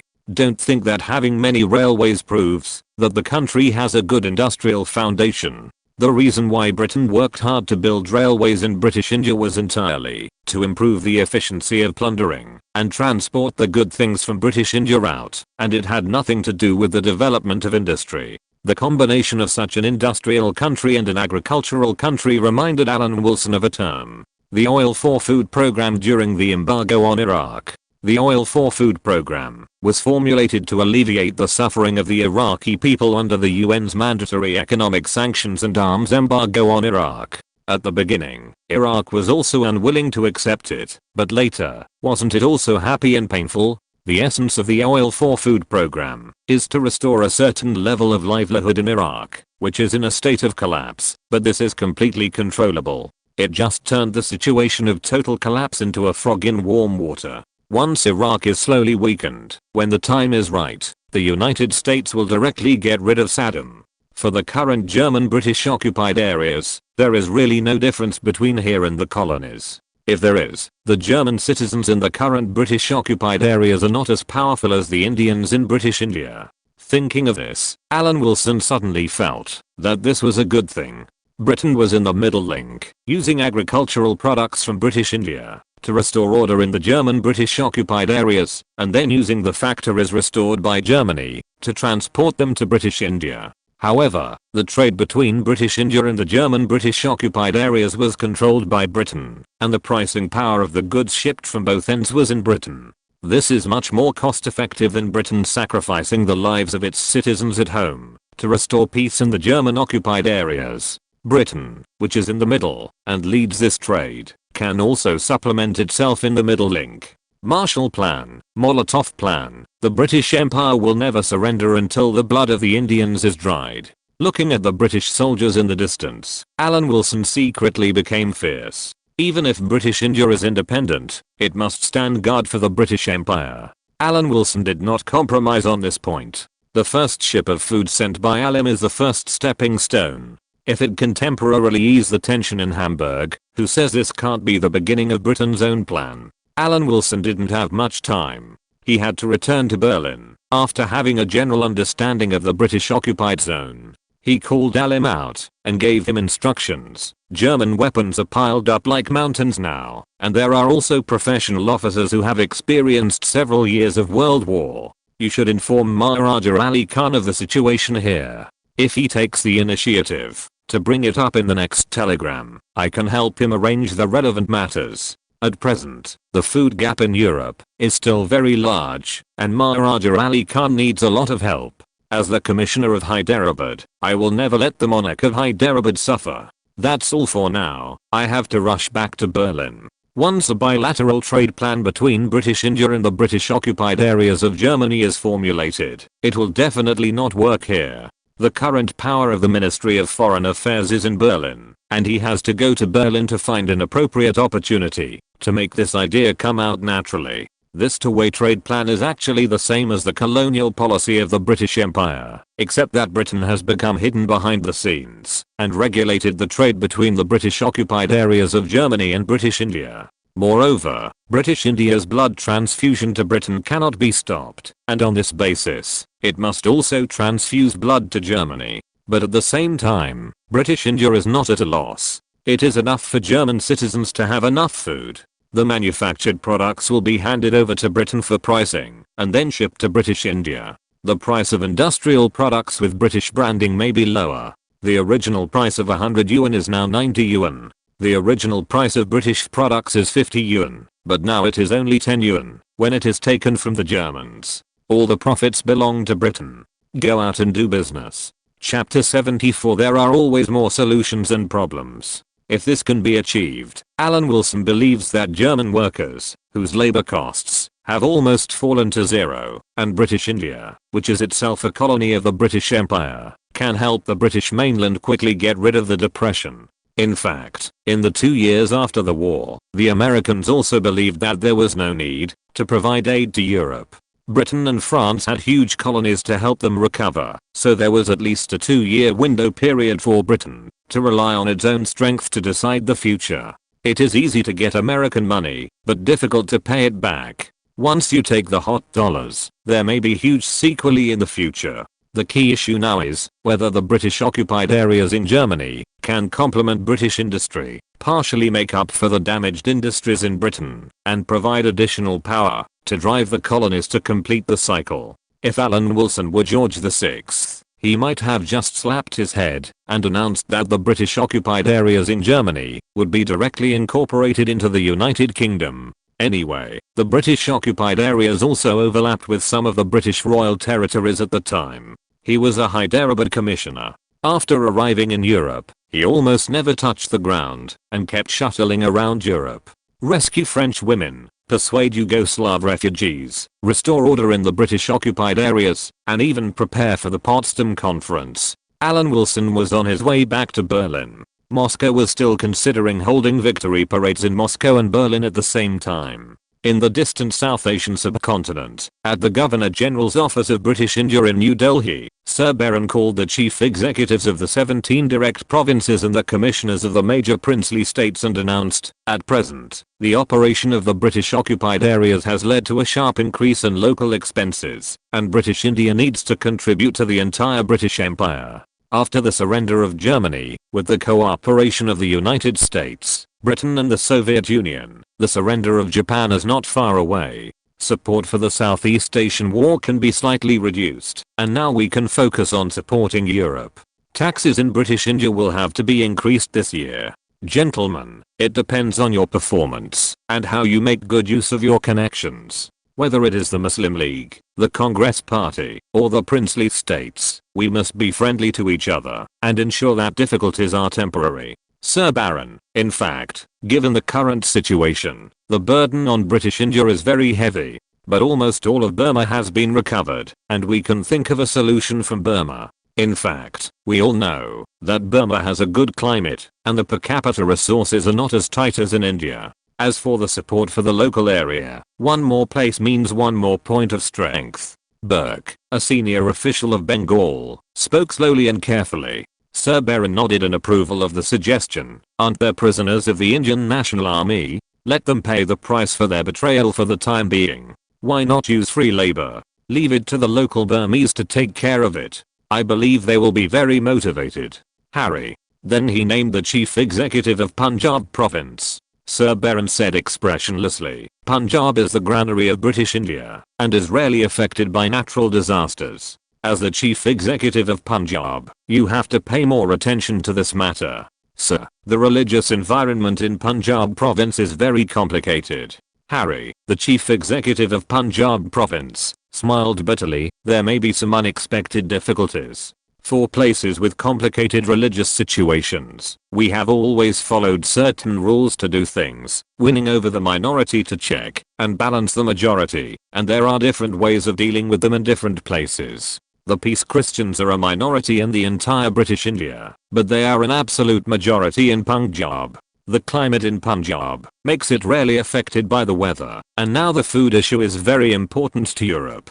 So specifically in Punjab, we must guarantee the rights of the majority and turn a blind eye to certain brutal behaviors. In order to achieve our goals, some sacrifices are necessary and understandable. It doesn't matter if the locals don't understand us, as long as the local British citizens understand us. Harry, the chief executive of Punjab, savored it carefully. Sir Baron's words meant that provoking ethnic relations is also a technical job. Although in most places, the governor's office contacts the Peace Christians to check and balance the Hindus, this cannot be done in Punjab.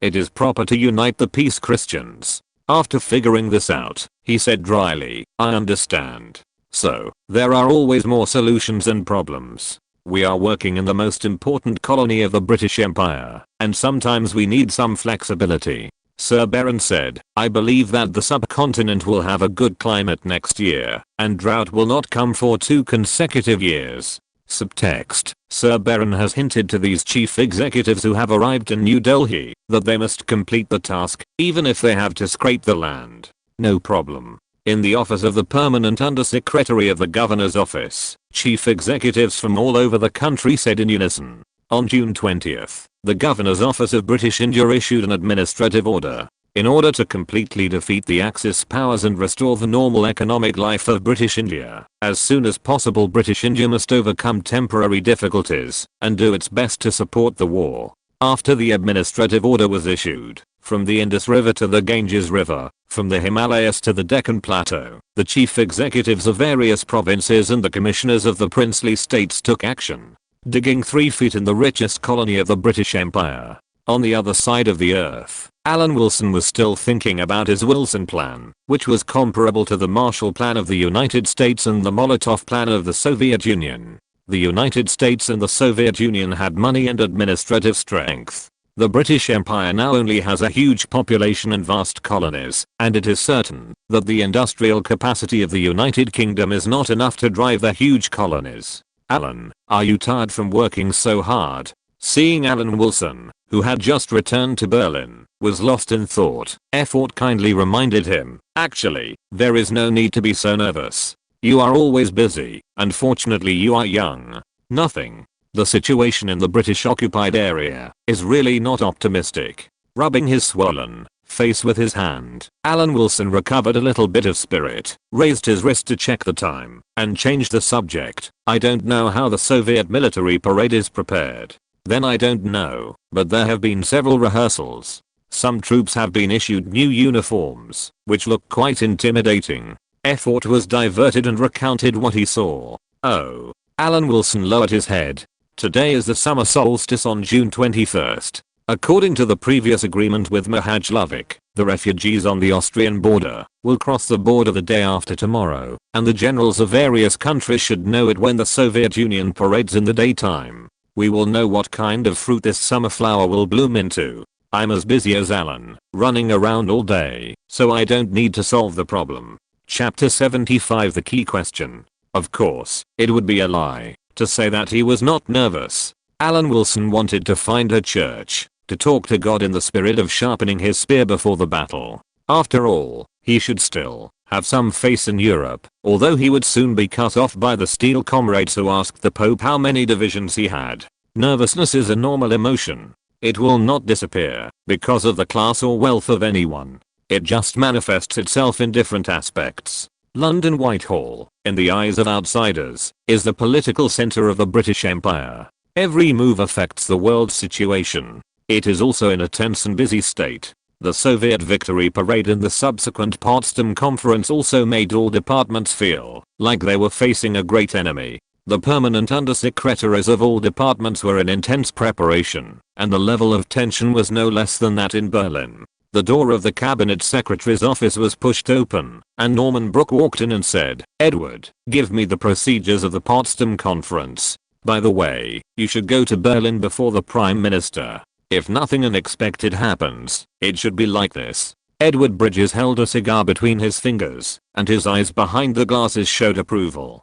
He pointed to the seat in front of him and said, "Norman, in fact, there are civil servants working hard in various departments, so there is no need to worry about such things. Of course, out of a prudent attitude, I must go to Berlin first, faster than the Prime Minister, but I'm not actually worried about this matter." Norman Brooke was stunned. There are more important things than the Potsdam Conference now. He wondered, is there any movement in the Soviet Union? Soviet affairs are important, but not the most important. Norman. Edward Bridges looked meaningful, and said to himself, for the British Empire, the war is over. Things in the East are more related to the colonies, not as imminent as Germany in front of us. Now the biggest danger has disappeared, so there is no need for the wartime cabinet to exist, and elections will be held soon. During the war, stability is of course above all else, and defeating the aggressive Germany is the most important thing. For this reason, the position of Prime Minister Churchill in the wartime cabinet is unshakable, but now that the war is over, everything has changed again. Who will win the upcoming general election will become a criterion for Edward Bridges to judge the next situation. And from the current feedback, Attlee's hope is actually not small, but it is overshadowed by Prime Minister Churchill, who is overshadowed by the great victory over Germany. Attlee is the leader of the Labour Party. He was born in a middle-class family in Putney, London. In his early years, he attended Knopf School, Haileybury and Imperial Service College, and University College, Oxford University, and became a lawyer after graduation. Attlee was the private secretary of the former Labour Party leader and Prime Minister MacDonald. During the war, he was the British Deputy Prime Minister and Lord Privy Seal, Dominion Minister, and Privy Council President. In wartime, some rules can be broken, but in peacetime, we have to follow certain systems. Norman. Edward Bridges called the chief civil servant softly. If Attlee comes to power, I will consider retiring early. Retire early? Norman Brooke was stunned and leaned forward involuntarily. Not so soon. I will transfer the power of the cabinet secretary to my successor to ensure a smooth transition. Putting out the cigar at his fingertips, Edward Bridges leaned back tactically. I will let the next cabinet secretary grow up in 2 years and then leave Whitehall. Wow. Norman Brooks' face was very interesting, and no one knew what he was thinking. My successor must stand firm in the face of politicians. You and I both know that the life of a politician lies in elections. The place where they can be called professional is to maintain exposure. As for the level of governance of the country, we will not comment on it. Edward Bridges stood up and opened the window with his back to Norman Brooke. You are right, Edward. This point cannot be ambiguous. Norman Brooke said to Edward Bridges back in agreement. It also requires strategy. We assist politicians in fulfilling their grand wishes. Although most of them are naive and ridiculous, we cannot show them. Turning back, Edward Bridges looked at Norman Brooke expectantly. Your successor must be gentle, charming, sophisticated, and have sufficient experience. Norman Brooke followed Edward Bridges' thoughts and felt in his heart that this was not a test, especially reliable. Edward Bridges added with a smile, I have the responsibility to make this transition smooth. This is my mission to the British Empire.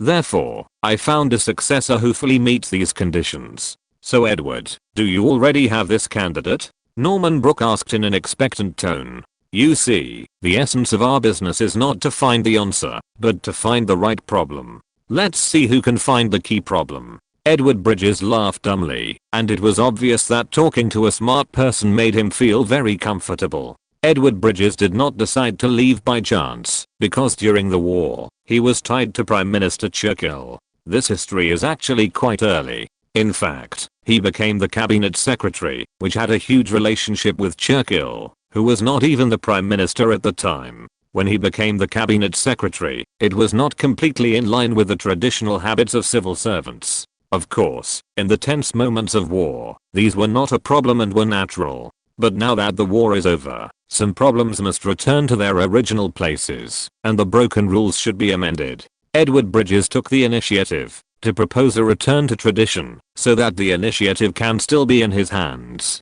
When the two came out of the cabinet secretary's office, they looked so harmonious that the civil servants in Whitehall looked at them sideways. Alan Wilson, who was in a tense situation, was like other diplomats in Berlin, and was lined up to wait for the military plane that had landed by Alexander Cadogan, the permanent undersecretary of the Ministry of Foreign Affairs.